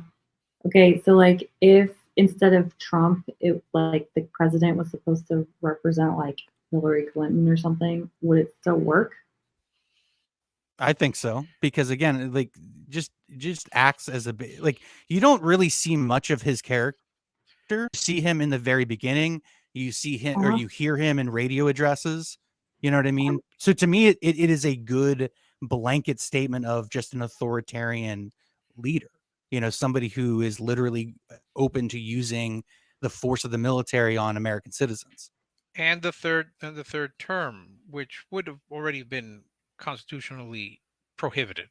I mean, you can see in the middle of like when they're traveling, like buildings have craters in them. You know what I mean? Like this war has been going on for at least a little bit on both sides. So no, but I would just argue that too many people are trying to make this character into Trump because they're projecting, and I don't know why, because again, my takeaway was I was seeing Allende. Today, people, like, you grow up with fairy tales, right? Okay, like they're supposed to give you hints about the kind of person that you should be, and people today have taken movies as like, oh, this is what we need to do, like, because they don't have reliable people in their life. There's less reliable people in your life probably than there were like 50 years ago, you know, on average, or they're just stupider people in your life that make things a lot worse. So people look at movies and culture and they try to figure out what to do and what to think. So I understand why the propaganda stuff works really well. And honestly, I just want to say this real quick, because we live in such a polarized time, because as Rick said, everybody's looking for a 1-to-1, and this is on both sides. I saw on Twitter with reviews on the left and the right, people that are that have their opinions. Neither side liked it, and Alex Garland basically tried to toe the line and make a philosophical view of a conflict and say, you know, like, this is a nightmare, no matter what your politics are, no matter where you come from or what your background is. This is terrible, and we should do everything we can to avoid it. You know, and I think that there's something to be taken away from that kind of polarization that would create that environment. I'm not saying we're close to it, because I don't think we are. That's one of those things where I generally think Americans are too lazy to go to war, even civil war. I certainly am. So there you go. Well, I think we already had one, and it settled the idea of what would be more the authority, federal or state. I'm more than happy to like call the meme war Civil War 3, you know, and then Civil War 3-2, 4chan versus the AI bots. You know. Yeah, right. Spencer said there's done at least deliver a good performance. Her performance is very stoic and toned down, and I can't really say that's her fault, because that was the direction that her character was given. So I don't want to say that she gave like a bad performance. I just don't think that her character was in a position to, I guess, kind of steal the film in any way. She performed. That makes any sense? Would you agree with that, Rob? Well, go ahead, Rob. Oh, okay. I was just gonna say I think it's subtle. It's under the radar, but it's like she hasn't slept for 2 years. You know, yeah. I mean, that she looks like kind of like a haggard, beat down one, which, to be fair, to me gives more credence to her character and her performance. But I will say overall is a good performance. I don't think it's going to knock anybody out of the park, though. You know, I think it was the correct performance in that is the character. She's someone who is almost dead by seeing all this, and so she's just, okay, we just need to move on to the assignment. Here's the assignment. We're going to take the pictures. As she said, we take the picture so people ask the questions. We don't ask the questions ourselves, or something like that. So that was a character that she played it correctly. She was directed to play it in this part, and she was then in Spider-Man 3, where all she did was scream. So but she was great in the car when she's like, oh fuck, she's crying. Yeah. You know, they just went through a series, like, and then you did have that little moment in the shop where she kind of lets her guard down a little bit. The dress she puts on the dress, and she smiles. I mean, you had to have that so we could see like a little moment of levity, if you want to call it. Yeah, I want to say this though. Wagner Moura was so fucking annoying in this. The guy who plays Joel, he's supposed to be like an adrenaline junkie. That's what that's the whole thing.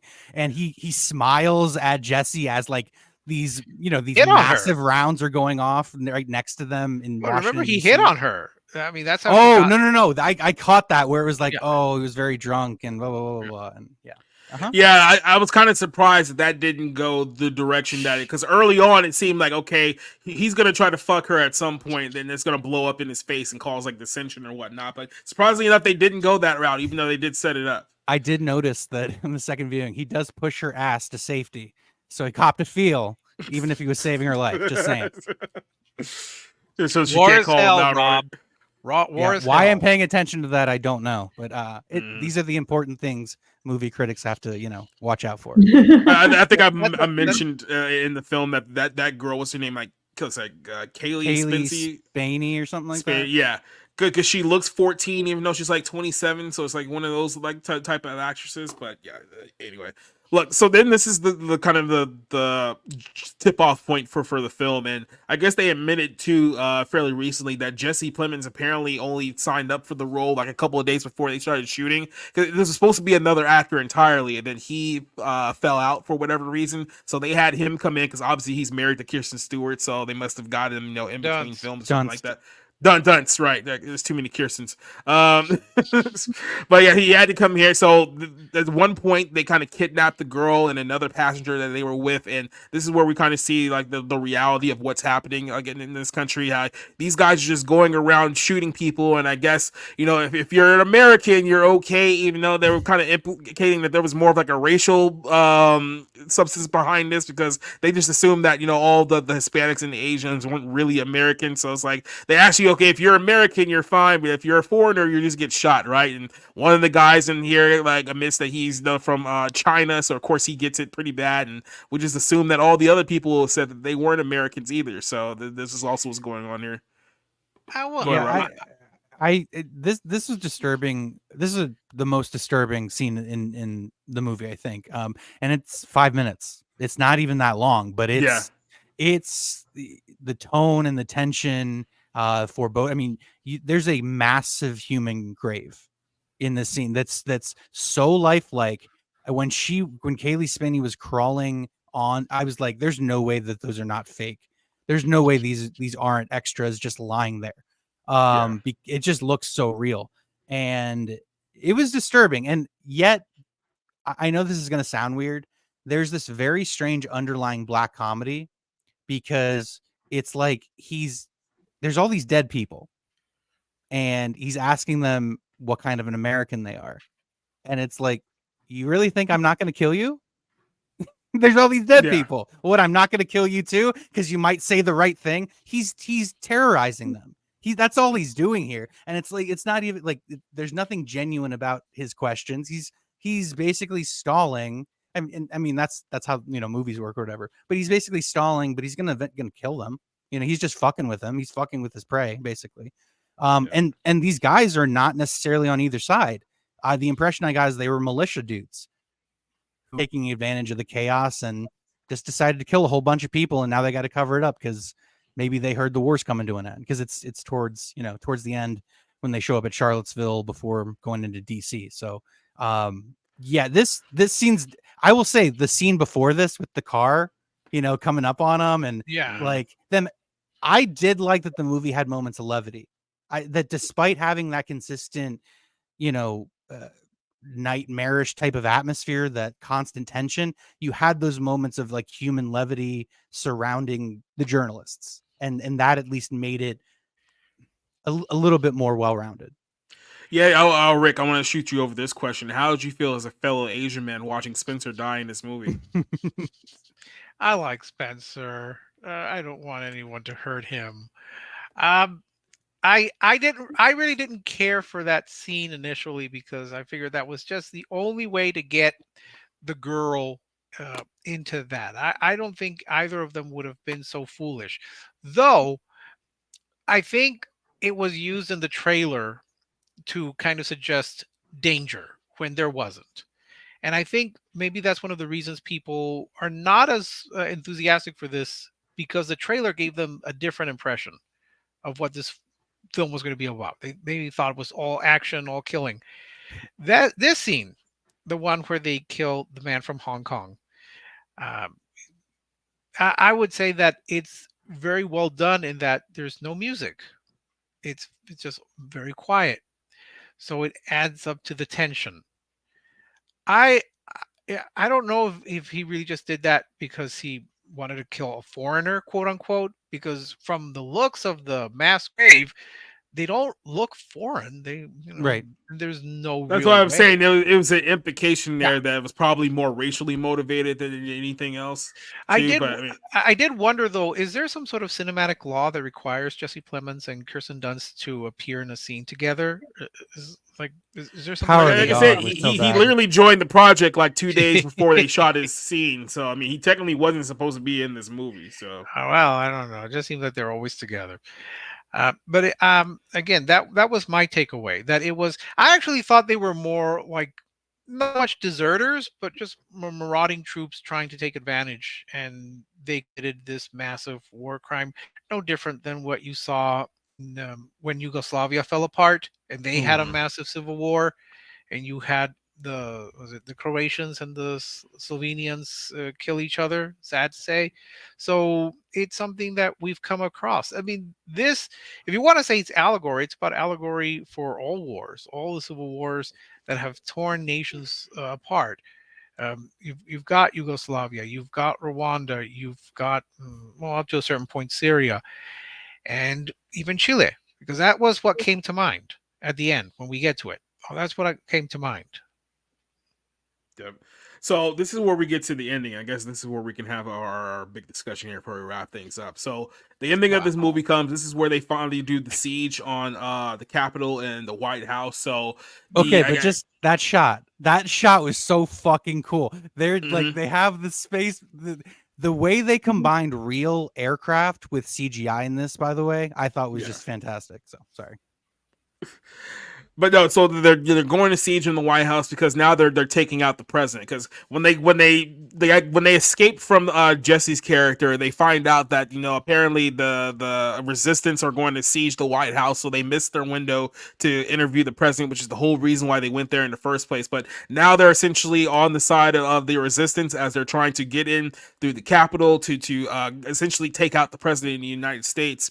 And like I said, this ending sequence was very, very impressive visually. It looked like it was a war going on. There was a lot of great set pieces happening here. So they enter essentially the where the Capitol is. They take siege. You see like these military helicopters and jeeps and tanks all blast through all the barriers and whatnot. They break into the White House, and this is where you finally see like the reality of just how things have gone, because you have these decoy cars, like I guess members of the administration that are trying to escape or try to cause a diversion. They end up getting like shot immediately. They start breaking in to the White House itself, and they're basically killing everyone in their sights. Now this is kind of what we were talking about here, because this is where Rick disagreed. Like the implication that the audience, at least the way that we're supposed to be viewing this, that we're supposed to be on the side of the people breaking into here to kill the president, right? Here's why I believe this, because up to this point, like I said, everything was left pretty like vague and open about what caused the conflict, who's really on the good side, who's really on the bad side. They make it very, very clear here at this point that the president is the bad guy, and this is who we're supposed to be rooting against. Because, like I said, they get to the point here where they finally confront him. That quite honestly, they kill more of his guys at this point than we've seen the actual president or any of his guys kill any citizens up to this point. Like it's left that well, he bombed like American citizens. That's put in like a throwaway line that's in the film, but as far as like actually visually seeing people die, like the resistance kills a lot more of their people than we see the other way around. And then we get to the point where they corner the president. He's kind of like begging for his life, and this is where what's the dude's name, Joel here kind of gives that line of, yeah, that'll be good enough, like right before like they gun him down and whatnot. Then the next thing you know, they're taking like photos of like his dead body, like, yeah, we finally like got the guy. So if it's not the implication that he was the bad guy here, then the only implication you could go with is like, oh no, it was the secessionists that were the bad guy. And if that's the case, then that's one hell of a way to end the movie, with essentially the evil secessionists killing the president of the United States and taking control of the country. Would you agree? So I disagree. So here's the thing. He is a bad guy. I don't think that's up for debate. What's up for debate is once you do that, there is no going back. There is no closing Pandora's box. America as we know it is fractured and broken, and it may never be put back together again. That's what that is. Now, I did kind of feel like the whole Wagner Moura thing plays Joel. I get it. He's pissed off because he's lost friends. Multiple of his journalist friends die. He has a big, embarrassing, by the way, incredibly embarrassing, like emotional breakdown that I thought was incredibly bad. Again, to me, he is the worst part of this movie, but that's, I still, I took a star off of that.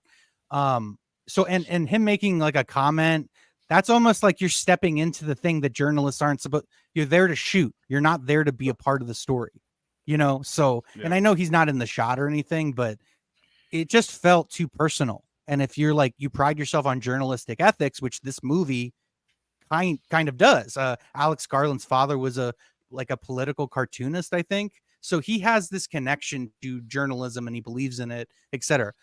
And that is what this movie's trying to espouse. That felt a little over the line. It felt, I'm not going to say wrong, but it didn't feel right. But because like I said, at this point, everything is vague and left to interpretation. But when he makes that line and when you get to that ending there, you're clearly pushing the audience in one direction toward where they should go here. How do you disagree with that? All right. First, remember, the whole point of him going there was to get a quote. And that's why he asked them to stop, because he wanted a quote.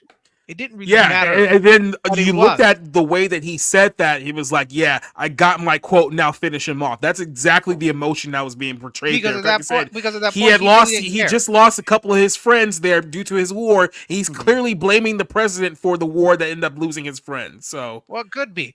But I don't see where the secessionists are portrayed as the good guys. They're embedded with the troops that are storming the White House. And by the way, I have to congratulate Alec Garland for getting excellent footage of the insurrection on January 6th, because that's what happened. They blew up the Lincoln Memorial, if I understand it correctly. That's exactly live footage that happened on January 6th. Point being, they were embedded with them to get the story. They're still trying to get the story, and that's of the president there. But again, I go back to history.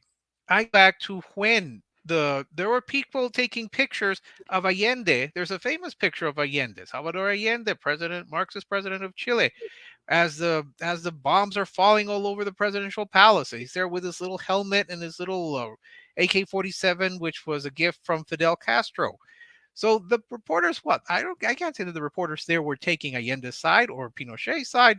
They were just, again, taking the pictures to get the story. I mean, that's what Kirsten Dunst and Jesse are doing the whole time, is they're trying to get the best shot that's leading them all the way up to the West Wing and the White House. These shootouts are happening. And then fucking Jesse, like the dumb shit young idiot she is, ends up getting, her mentor shot. So, I mean, and that's perfect, but because course, that's the irony. That's the irony. Remember in earlier, she asked if she was getting killed, if Jesse was getting killed, would Lee take the picture? And she said yes. What do you think? Yeah.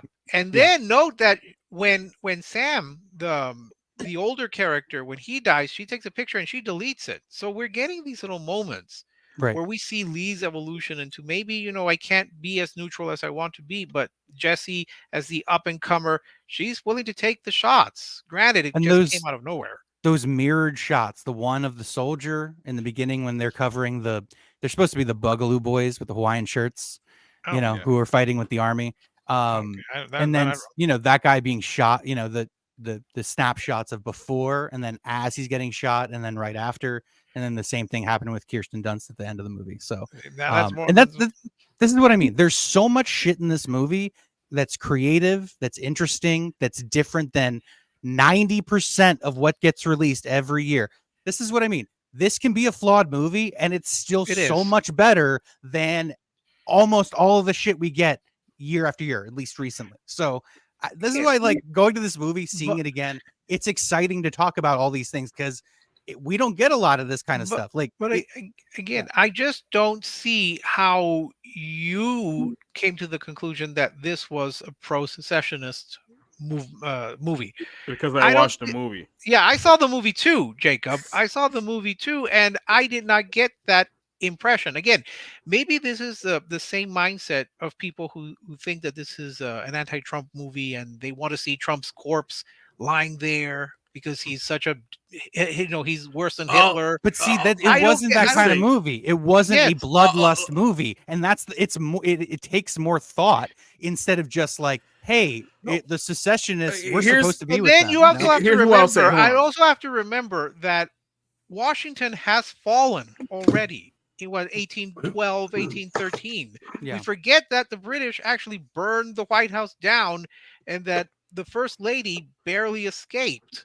And what if they had captured Dolly Madison? What if they had captured James Madison during the War of 1812?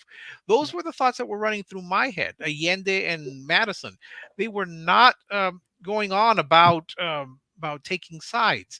So I think it's too many people projecting their own ideas about. I don't think it's projection. Like here's the thing. This film is a very good job at plausible deniability, where if you can lead people close enough to come to a conclusion without actually essentially stating that this is the conclusion you're trying to lead people to. Here's what I mean by this. It's like, because I think when you talk about like people like projecting things that are not there, if there's not an inkling of, but put it to you this way, this is a perfect example. We talked about this a couple weeks ago with the Ghostbuster situation, with the whole thing and the whole lesbian relationship that they were alluding to. Now, they didn't outright say it in the film, but clearly with the way that they were presenting the couple and the decisions that they made, they were alluring that there was something romantic going on here, because otherwise it's a much more stupider twist than what they were trying to project otherwise. Lesbian ghost sex.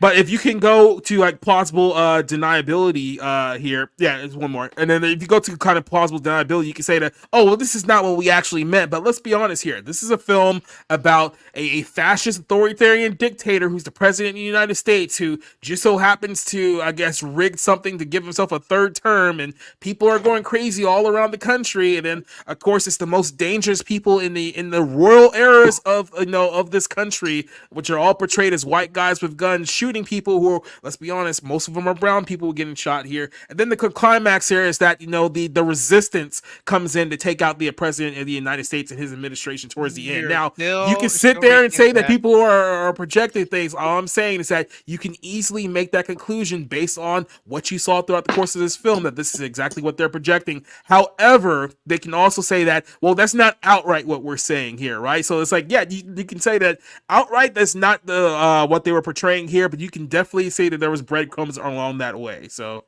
no. If I may, go ahead, Orange. I haven't seen this movie, but I have heard several people talking about it. OMB Reviews talked about it in his stream before I got here. You guys have been talking about it. A lot of people, or the way I see it, I think that what's the director's name? Alex Garland. Alex Garland. I think he tried to appease both sides, both left and right. And I think that he failed doing it because both sides are able to project their own imagery on this film. That's the point. You have a bloodthirsty resistance going out or going in and killing a president who had a third term, who was a fascist, who was a dictator, and all that other shit, who droned his own civilians. A lot of people could draw that comparison to Obama because, well, Obama did drone civilians, as did friggin' Biden. But yet you also have the fascist dictator who was going after a third term, which was the fear of the Democrats and the fear mongering of the Democrats talking about Trump in the 2020 election. The way that I see this movie, which I will not watch this movie because I do feel it is an unnecessary creation, in my opinion. The way I see it, yeah, this guy tried to appease both sides by drawing rhetoric from both sides to basically try to appease all audiences, and therefore the movie, he probably objectively did a good job with the film, objectively, not subjectively, with projection and whatnot. But the problem is our country is too politically charged right now, so nobody is able to actually look at the film objectively without putting their own spin in the politics involved. So that is another reason why I won't watch the movie, is because too many people are freaking saying, well, it's political, it's this, it's that. And it's like, honestly, the reason why I won't watch it is because I don't think the movie was made for entertainment purpose. I think that it was actually made for a political appeasement for both sides. I don't agree with It's that. it's no coincidence that this came out during an election year. And I'll let Rob and Rick get their final thoughts in for this movie. Go ahead, Rick. Oh no, I would say that I don't think it was him trying to appease both sides. I think he was just trying to leave it open enough to where you could put in your own ideas. Yeah. I saw left and right here. If you want to put it to left and right, but I think it. Well, I here's what I will say to this don't really before hold to you. that idea. But here's what I'll say to this before you give you your rating here is that I think we all agree that this movie is by and large left for open for interpretation. I don't think that's too stretch to say. So if we can agree that it's left to interpretation, I don't think you can also say that people are projecting things onto the film where the film itself is essentially leaving it up to the audience to view like however way they want to end up viewing this film. So if you want to view it as a fascist dictator Trump-like movie, you can do that. If you want to do it as kind of just is a pure authoritarian or a warning of authoritarianism, you can look at it as that too. But you can't say leave it up to interpretation and be like, well, we're just that's not what we're going with here. It's like if you're gonna do that, then you gotta draw a line in the sand and be like, no, this is exactly where we were going with the film. Hey, you Can I interject real quick? Yes. Okay, so do you actually know what would happen if a president was elected to like a third term? Well, we would have to repeal the 22nd Amendment. No, but I mean, like, do you know who's in charge of taking care of stuff like this? No clue. It's the military. Okay. Yep. So If the military or if a president tried to force a third term, the military would go the in. military swears their allegiance to the Constitution. If there's, I know the military in the United States over the last couple of years has looked quite different, I think. But I mean, this is technically their job to go in and restore order and maintain the Constitution. But then again, the president is the commander in chief of the military. Right. They cannot follow order that violates the Constitution. Right. So, I mean, if you look at it from like the point of view that this guy has convinced enough people to maintain his position, and he is creating a society that is going against the Constitution, they go in and they take care of it. I mean, and this is again, it's another kind of instance of like the states versus the federal stuff. I mean, like just from a realistic point of view, I have no problem with people filling in the gaps as they see fit. Mm-hmm. But I'm like, they did their job. This is actually a happy ending. Well, I don't know. Yeah, I haven't seen the movie, but it makes me think a little bit of what was that 7 Days in May, where it's about some sort of military coup in the United States. I have to see the movie. It's on my DVR. Well, I mean, like, and for what it's worth, I think journalists today will probably miss like that. I mean, aren't there like 4 different generations of journalists on there, and they couldn't put this together? It really speaks to the. I think Joe and me are close to the same age, so maybe 3. You have the older man. He's more print. You've got the photojournalist, and then you've got this newer young protege. So that's about 3 generations. I don't know. Yeah, so I mean, there's probably a definite sort of ending to it, but I don't think like I said, the world building on this stuff's terrible. But I mean, I get it too. You want kind of like this fairy tale-esque type of ambiguity. So you can read into it as you see fit. But I mean, at the end of the day, yeah, it's a happy ending. Well, this real thing about this being like a fascist, and we have to assume that it's either Trump or some sort of right wing. I'm probably the only person here old enough to remember when Nicolae Ceausescu was overthrown, and he was not a right-wing authoritarian. He was a commie. And they blew him away, and they blew the Ceausescu out on Christmas Day. They had a while, you're shot, and then that's it. So it could also be a left wing, it could be a neo-commie dictatorship. I don't know. I think we're trying to force too much into this. Well, like I just said, if you're having a movie here that's leaving it up to the audience interpretation, then you can't complain about their interpretation when the film itself is laying here. It's whatever you guys think that it is. Okay, but this is the point here that I wanted to make about this is that this is much more about, and it's an artistic execution. It's not necessarily entertainment focused. Okay, it is about kind of considering what is on the screen. To see us saying the world building sounds terrible. I mean, I respect that. All I would say is, I mean, like Europeans don't have a very good grasp of American politics. right. No. No, they Again, don't. that's fine. The ambiguity to me actually works in its favor because it creates a tension. It creates an atmosphere and a mood and a tone that is just, it exists from start to finish. It's unnerving. It really is. And I thought that was really well done. I thought a lot of the military fighting sequences were incredibly well done. I mean, after the Jesse Plemons part, that drive through the forest on fire, like just and again, that may be too on the nose. I absolutely loved that scene. I actually It was that very song cinematic.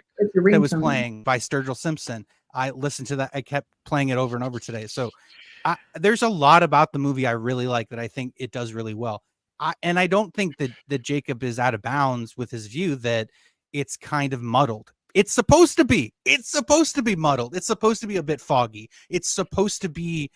It's supposed to stick with you unresolved. Some of my favorite movies of all time are movies that do not end up with a clean, tidy ending. It's so many things that bother us in life that stay with us are unresolved. We never figure it out. We never have an answer. And so much of that ending, I think, is what the fuck do we do now? Yeah, the soldiers are smiling. They achieved what they were supposed to do. That's what soldiers do. Where's our government? What the fuck are we going to do as a country? That's what I'm left with. Especially the assault on Washington, knowing this is the end. This is the end of our country as we know it, of who we are symbolically. It's so, and perhaps that's incredibly nihilistic, but again, it's worth examining that so that we do not go down that road. So, and I'll just finish up by saying I gave it a 4 out of 5. I really liked it. I saw it twice. And I would recommend everybody to see it, even if you're like, it's divisive or I don't want to see it because it's political or whatever. See it to make up your own mind. Use your brain. I was going to go more for a 3.5 out of 5. I really didn't accept that the president would be hiding underneath the desk, or I think he would have probably fled or negotiated some sort of peace. And besides, I'm not worried. I live in Texas, so my side won, so I'm fine for now.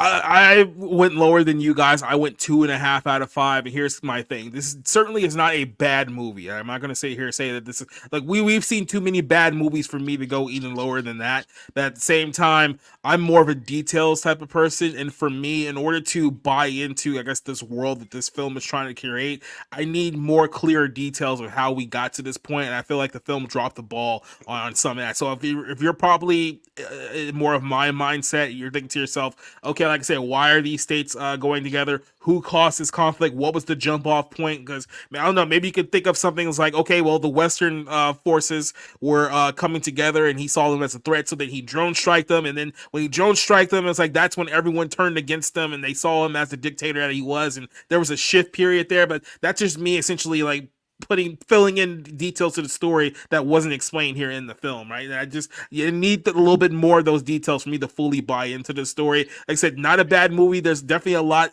from a filmmaking standpoint about this film that actually does work. It's the story portion of it that I have a problem with. So I'm going 2.5 out of 5 here. Well, like the ambiguity is a literary technique, and it's like the speak, strike, redress thing that they talk about in Julius Caesar, and it is a propagandistic move. So that's my big problem with it from the sound of it. Yeah. Like I say, I definitely see that too, but that's kind of where I broke it to with this film here. And like I said, obviously we're very split on this one, but then again, look, we've been reviewing movies now for almost like 4.5 months, I should say.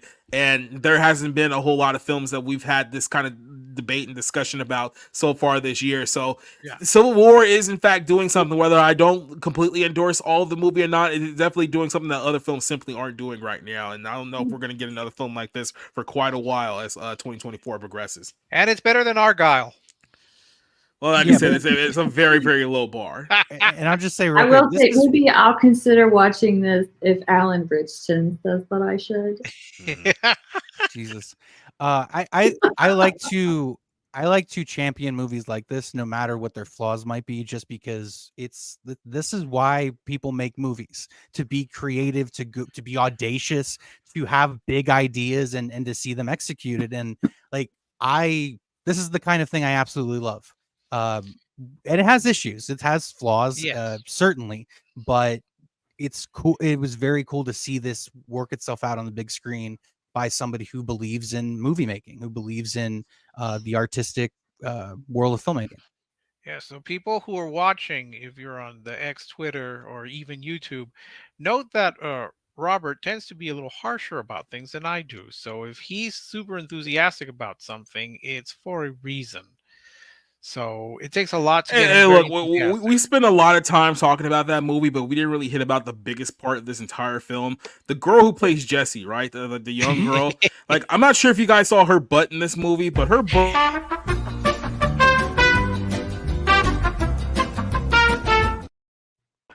So that's all I'm saying, and that's it. So when literally the first time I was watching it, when she was getting out of the what was it, the human grave, I was like, okay, she's 18, right? Yeah, exactly. No, it's 21, I think. No, she's like 27. Yeah, she's almost 30. When he said that in the chat, I was like, okay, good. No, in the movie, does she say she's 21? Oh, 20, yeah. 21. I don't. It's fine. Yeah. It's the movie.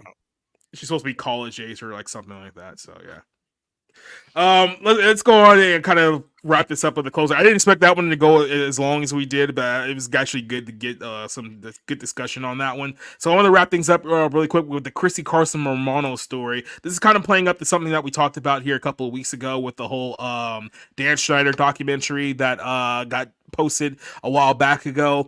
It really just confirmed a lot of the same things that we have already known about Dan Schneider. The only thing that it actually revealed was the fact that Drake Bell was one of the kids who was sexually assaulted by this network of pedophiles that worked for Nickelodeon and other shows, especially Disney Channel as well. But Christy Carlson-Romano, who you guys remember as Ren Stevens from Even Stevens, she's also the voice of Kim Possible as well. She said that she wasn't a big fan of this series, saying that it was trauma-inducing, and she also went ahead to criticize the people behind this, essentially trying to promote fear porn. So she said here that the Quiet on the Set film participated in smaller ventures, but the filmmakers are typically outsiders and drama tourists. She talked about the film that says that I've chosen not to speak about this with anyone, including ID, who's I guess in Investigation Discovery, the network that posted this. Says that if you care looking to see if I'm interested in a doc like this, she says that let me go here. What's the other quote? She says, hey guys, the only way that we should do this if we talk about how to fix it. So she says that she wants to actually I guess come up with a solution to the Hollywood's problem. I mean, good luck with that one. I mean, I can think of a couple of solutions, just can't say them here on YouTube. These people who do not belong to our community, which I guess she's talking about the child actor community, like the bubble of like Nickelodeon and Disney stars. These are outsiders. Maybe if they knew how to put their money towards fixing a problem, they would. But again, a lot of this has been perceived in a way that it's outside baseball. It's not inside baseball, it's outside baseball. These are trauma tourists, as she calls them here. And she also discussed like how people like Allison Stoner, who is a former child star, I mean, she was in like a bunch of like Missy Elliott videos back in the day too, but she admitted that she was molested as a child, so this has been like a big thing with her. But she says that Stoner is a fantastic advocate of this space and has really impinged upon the importance of understanding trauma porn. I've actually had a degree from a film of Columbia, so you know that so you know we know that this art type of montage is the collision of images that is going to excite a certain type of emotion that what our documentary filmmaking and social movements are meant to do. So we're manipulated by media. We have so many little cut downs of misinformation, things being thrown in, and the echo chambers are not helpful at all. So a little backstory here too, just real quick. I know for guys who don't know Christy Carlson-Romano's story, she recently did a podcast several years ago talking about the fact that after she left Disney in like 2007, her career tanked. She basically lost all of her money, mismanaged a lot of her money, fell for a couple of scams, so she's had to like build her way back up. But she's been open about essentially her life post Disney as it affected this. But she has had people come on to like her show to talk about, you know, stories like, hey, look, I was involved in some very, very shady things that happened behind the scenes, and she's pushed back about this because I guess she doesn't want to betray that portion of her life, or maybe she doesn't want to come to the realization that in that portion of her life, when she was involved with all these Disney shows and had friends involved in Disney and Nickelodeon, that they were essentially being led to the slaughter of a bunch of predators who were going around sexually assaulting all of these young kids who were on these shows during this time period. So having people come out and talk about their negative experiences with these people who were clearly convicted pedophiles during this time period kind of dampers her memories of Nickelodeon and Disney, especially with all of her friends who are still associated with those shows and with that industry today. I get where she's coming from that aspect, where she doesn't want to maintain those negative feelings, but at the same time, look, you're a person who's about as close to this as anyone else was. This is something me and Rob talked about. At some point, you're going to kind of have to come to the realization that this idea of what Disney and Nickelodeon was, that you kind of built up in your own mind, isn't exactly the Disney and Nickelodeon that actually exists in reality. In reality, there's a lot of bad things going on behind the scenes, and a lot of people were far more severely affected by this than you were. Now, Christy is someone who managed to come out on the right side of things, but guess what? There's a lot of people who did not. Amanda Bynes, Lindsay Lohan, Shia LaBeouf. Those are just some of the big names that we could talk about here. There's other people who were sexually molested who probably still haven't come out about the things that have gone on behind the scenes. It's like you may look at it as triggering and trauma porn. Some people call this their reality. So that's kind of the debate that I'm having here with her side of this. Rob, I'll start this off with you real quick, and then we'll wrap things up. What is your take on Christy Carlson Ramano calling out the filmmakers behind the Dan Schneider expose here? I'm okay. I think she has a point. Okay, and it's the same thing that I try to say a lot of the time when it's people that pretend to care about racial representation or gay representation in movies, TV, where that's the most important thing versus making a good product. I do feel like you have people that try to say that they're part of the solution. Yeah. And ultimately maybe it is good awareness for people, but anybody that knows about this and knows that this was going on for like the Dan Schneider stuff, I've known about it for like, you know, what, 7-8 years. It's been a long time. And so it's nice that that's getting exposure, that this came out, but it does feel a little too late. It does feel like a little like, oh, hey, we want to be part of the solution. And I, you know, and so I don't know how to trust it other than, hey, it's out there. If it educates people, that's a good thing. And maybe this is just Christy Carlson Romano trying to get back in the spotlight. You know what I mean? That too. So again, I could see it from all sorts of angles, but you know, maybe it's a big nothing burger. You know what I mean? Like maybe it's just her having sour grapes and being like, well, you know, these people are grifters. Don't listen to them. Listen to me. But, you know, it also could just be she genuinely feels that way. So, I don't know. I usually have a pretty concrete opinion on a topic. This is one of those I'm just like, it could go either way, honestly. Yeah. And like I said, my problem with the documentary, like I said, it didn't really give us new details of things that we didn't already know. Basically, it just compiled all the rumors that have been on the internet for 2 decades now, and the only real revelation, like I said, was Drake Bell being the guy who was molested by Brian Peck. That's really the only thing that this documentary really brought to light. Everything else is kind of just rehashed information. So if you want to talk about it for being like a poor like filmmaking aspect, I could see that being a complaint here. But just the subject matter in and of itself, I don't really get Christy's point. But CJ, do you have a point for this one? I think just, I don't know, sometimes having grown up in the industry, or even just like even in a regular workplace environment, like sometimes after you leave it, you look back at things and you realize how weird things were. And maybe it was just, I mean, like when you talk about like trauma and the exploitation of other people's pain and suffering, I mean, like it's really dicey because people should know if there's like illegal or trauma inducing stuff happening to children, you know. but like you don't want to make their pain and suffering worse at the same time. So there has to be like a balance with it. Yeah.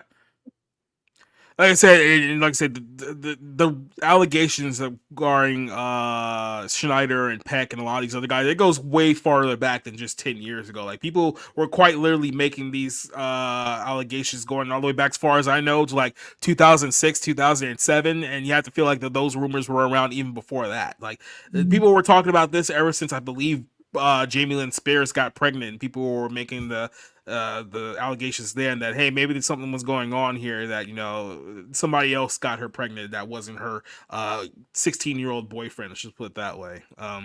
Orange Chat, what do you think about this? Honestly, I have no real opinion on it one way or another. It's bad that these kids went through this shit, and if that person is indeed found guilty of doing that shit, he should be death penalty in prison. If she thinks it's trauma inducing that the thing exists, don't watch it. I understand that it was a difficult time for her and whatnot, and she would rather not be reminded of anything. So yeah, there are people out there that are like that, but honestly, I do not have a lot of know-how on this topic, so I can't say any much more than that. Rick. I'm with Orange Hat on this. I don't have much to say. If I understand it, she's upset that people are confirming the stories and telling their stories. I appreciate that she wouldn't want to relive that if that's what she went through and these stories are, quote, triggering her. But at the same time, I don't think she can say, oh, you cannot confirm what people have been whispering about for years, not decades. They have as much right to speak about their experiences as she does in keeping silent. So that's how I understand it. But apart from that, I don't have much, if anything, to add to this topic, because honestly, I don't even know who this person is. But I wish her well. That's all. That's all. Yeah, I guess my final thoughts on this topic is that, like I said, if you go back and you listen to Chrissy's content a few years ago, like I know she's kind of like pivoted into like interviewing like old Disney stars and Nickelodeon stars, but you kind of hear her story, and it's like it's understandable like what drove her from leaving California. I believe she's in Texas now at the present time, but you understand like going into like she kind of got shafted, not like sexually abused like a lot of the other kids did, but I mean she did get screwed out of the money by not only her parents, but you know, people who weren't actually looking out for her at the time. So there was a lot of resentment there. I get it from her perspective. And on the flip side of this, when I was listening to some of the interviews or some of those past Disney stars talking about their experiences in the industry, they're all still in this era where it's like, look, your career didn't go anywhere after the show that you guys were on, and they still having trouble accepting the fact that it's like, hey, look, your career in Hollywood just didn't work out, right? But because they were kids when they started off here, and this Hollywood is all of they know, like they can't really like adjust to normal life outside of that Hollywood bubble, so they still have an urge of like going back, understanding that the industry essentially mentally and emotionally screwed them up to begin with. And that was what I understood listening to her podcast and her shows, even before getting into like the sexual abuse and then the emotional abuse and all that stuff. So all I had to say is like, look, don't send your kid out to Hollywood. Nothing good is going to happen from that. You may get a little bit of money. That's all it's going to go down to.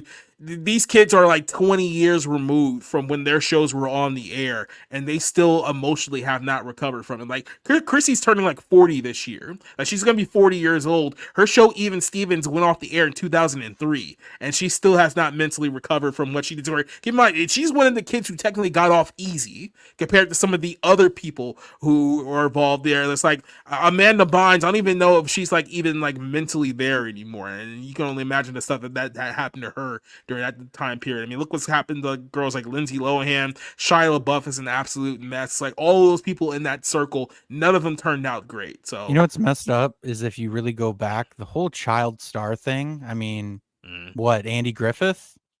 Like the not Andy Griffith, but like Ron Howard. Like, I mean, you go all the way back, and for every for every kid that makes it or is relatively normal, I mean, you have Danny Bonaducci. I mean, you have all of these like kids that who knows, like you know what I mean, being a child star and not getting in, you know, being molested or sexually abused is incredibly fucked up and hard and unnatural. So I can't even imagine how many child. I mean, that that in itself is a pathway to self-destruction, drugs, self-loathing. Like, I mean, all a lifetime full of issues. It's like Hollywood's like deep dark secret is like all of these child actors who are broken people. It is not. It is both a combination of the individual as they grow to adulthood and their parents. You do look at success stories, people who were child stars who did manage to survive. Margaret O'Brien, Shirley Temple, Dickie Moore, Dwayne and Daryl Hickman. Okay, well, she's the opposite Mickey side. Rooney. Yeah, so it's not, and then you've got more contemporary Abigail Breslin, Jodie Yeah, Foster. They're not in scandal sheets. Reese Witherspoon was also someone who started out young. Elijah Wood, up to a point. I mean, I don't think anything's really horrible about him. So it's a combination. A lot of them did have parents watching them. A lot of them had parents who exploited them, and you know, you've had successes ranging from Annette Funicello to Bobby Driscoll. Those were two Disney stars. Annette Funicello, she went on to have. Kurt Russell was a Disney kid. I mean, you know, I mean, look at his career. Well, yeah, Tommy Kirk, unfortunately, he had other issues. So it's a variety. So it's not just the industry itself. It's who's guarding you and your own issues and your own character. So it's a blending. I feel bad for this person. Again, I don't know who she is, but as always, I wish her the best. Mm-hmm. Yeah, I know Macaulay Culkin's like dad was just such a disaster, you know, and how he tried to push his kids into it, and yeah, so it's an ugly thing. I mean, really, it's just really, when you look at it, your heart breaks for those kids because it's just like, you know, no one's looking out for them, not even their parents. Well, and unfortunately, we do have to sign off here, so I will give you guys a chance to promote anything you guys get up, so you guys can get the hell on out of here. I think we'll start with this guy. Well, tomorrow is Jade Shadow and I. We're doing our ones and twos, or the second ones and twos with Lethal Weapon 2. Thursday is the singles with on my channel at 8 p.m. I'm also streaming it all on X as well. From Paris with Love with John Travolta and John Rhys Meyers. Friday is Orange Hat Uncensored. Sunday is the weekly recap with me and Nerd with a Cigar. And next Tuesday, I'm breaking open the Wizarding World of Harry Potter and giving my thoughts on that. So, yeah, that's what I got so far. CJ, do you have anything better than buy your books? No, just buy my books. Thanks. Oh, I am not going to be here for the next 4 weeks too, because I'm going on my anniversary cruise with my family. So. Going on a honeymoon cruise. Well, you know, 15 years. My husband deserves a vacation. You know. Fair enough. I understand that. Rick, what do you got coming up? Yeah, just more reviews and a lot more baseball. That's it. Roberto. I like baseball. It's like some Kill Bill. I don't know. Anyway, I have like 8 reviews now to write up with Civil War, which will hopefully get me going because I'm excited about movies again.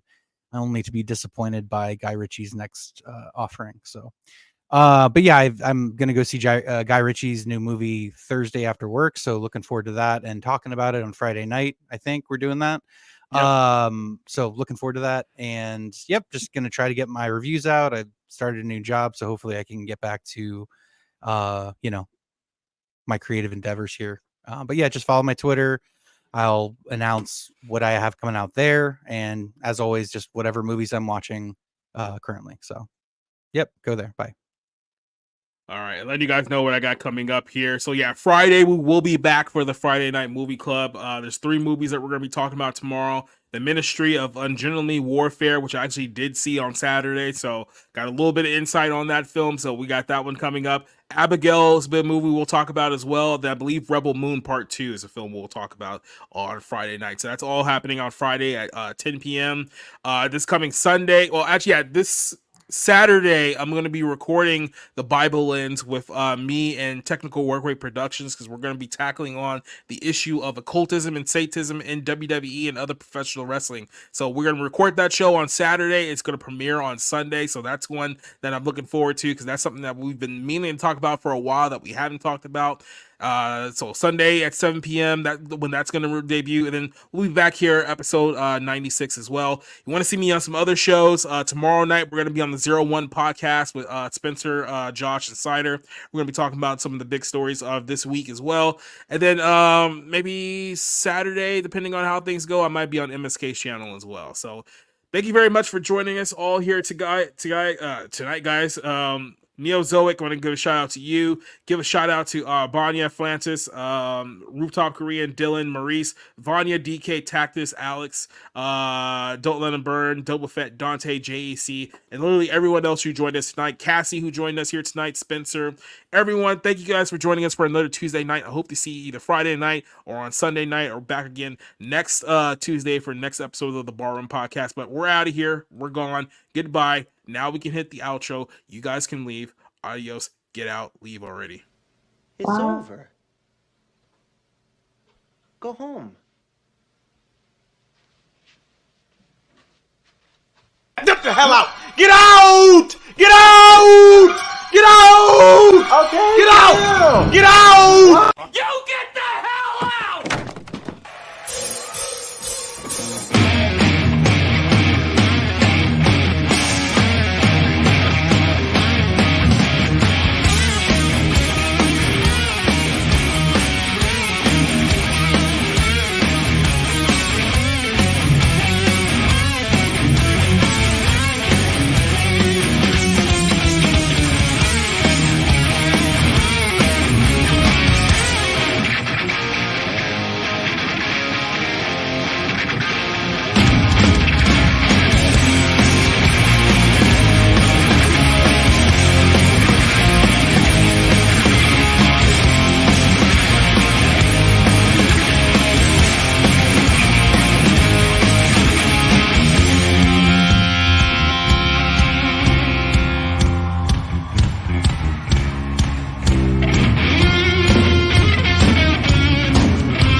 Never mind who you thought I was. I'm Rick James, bitch.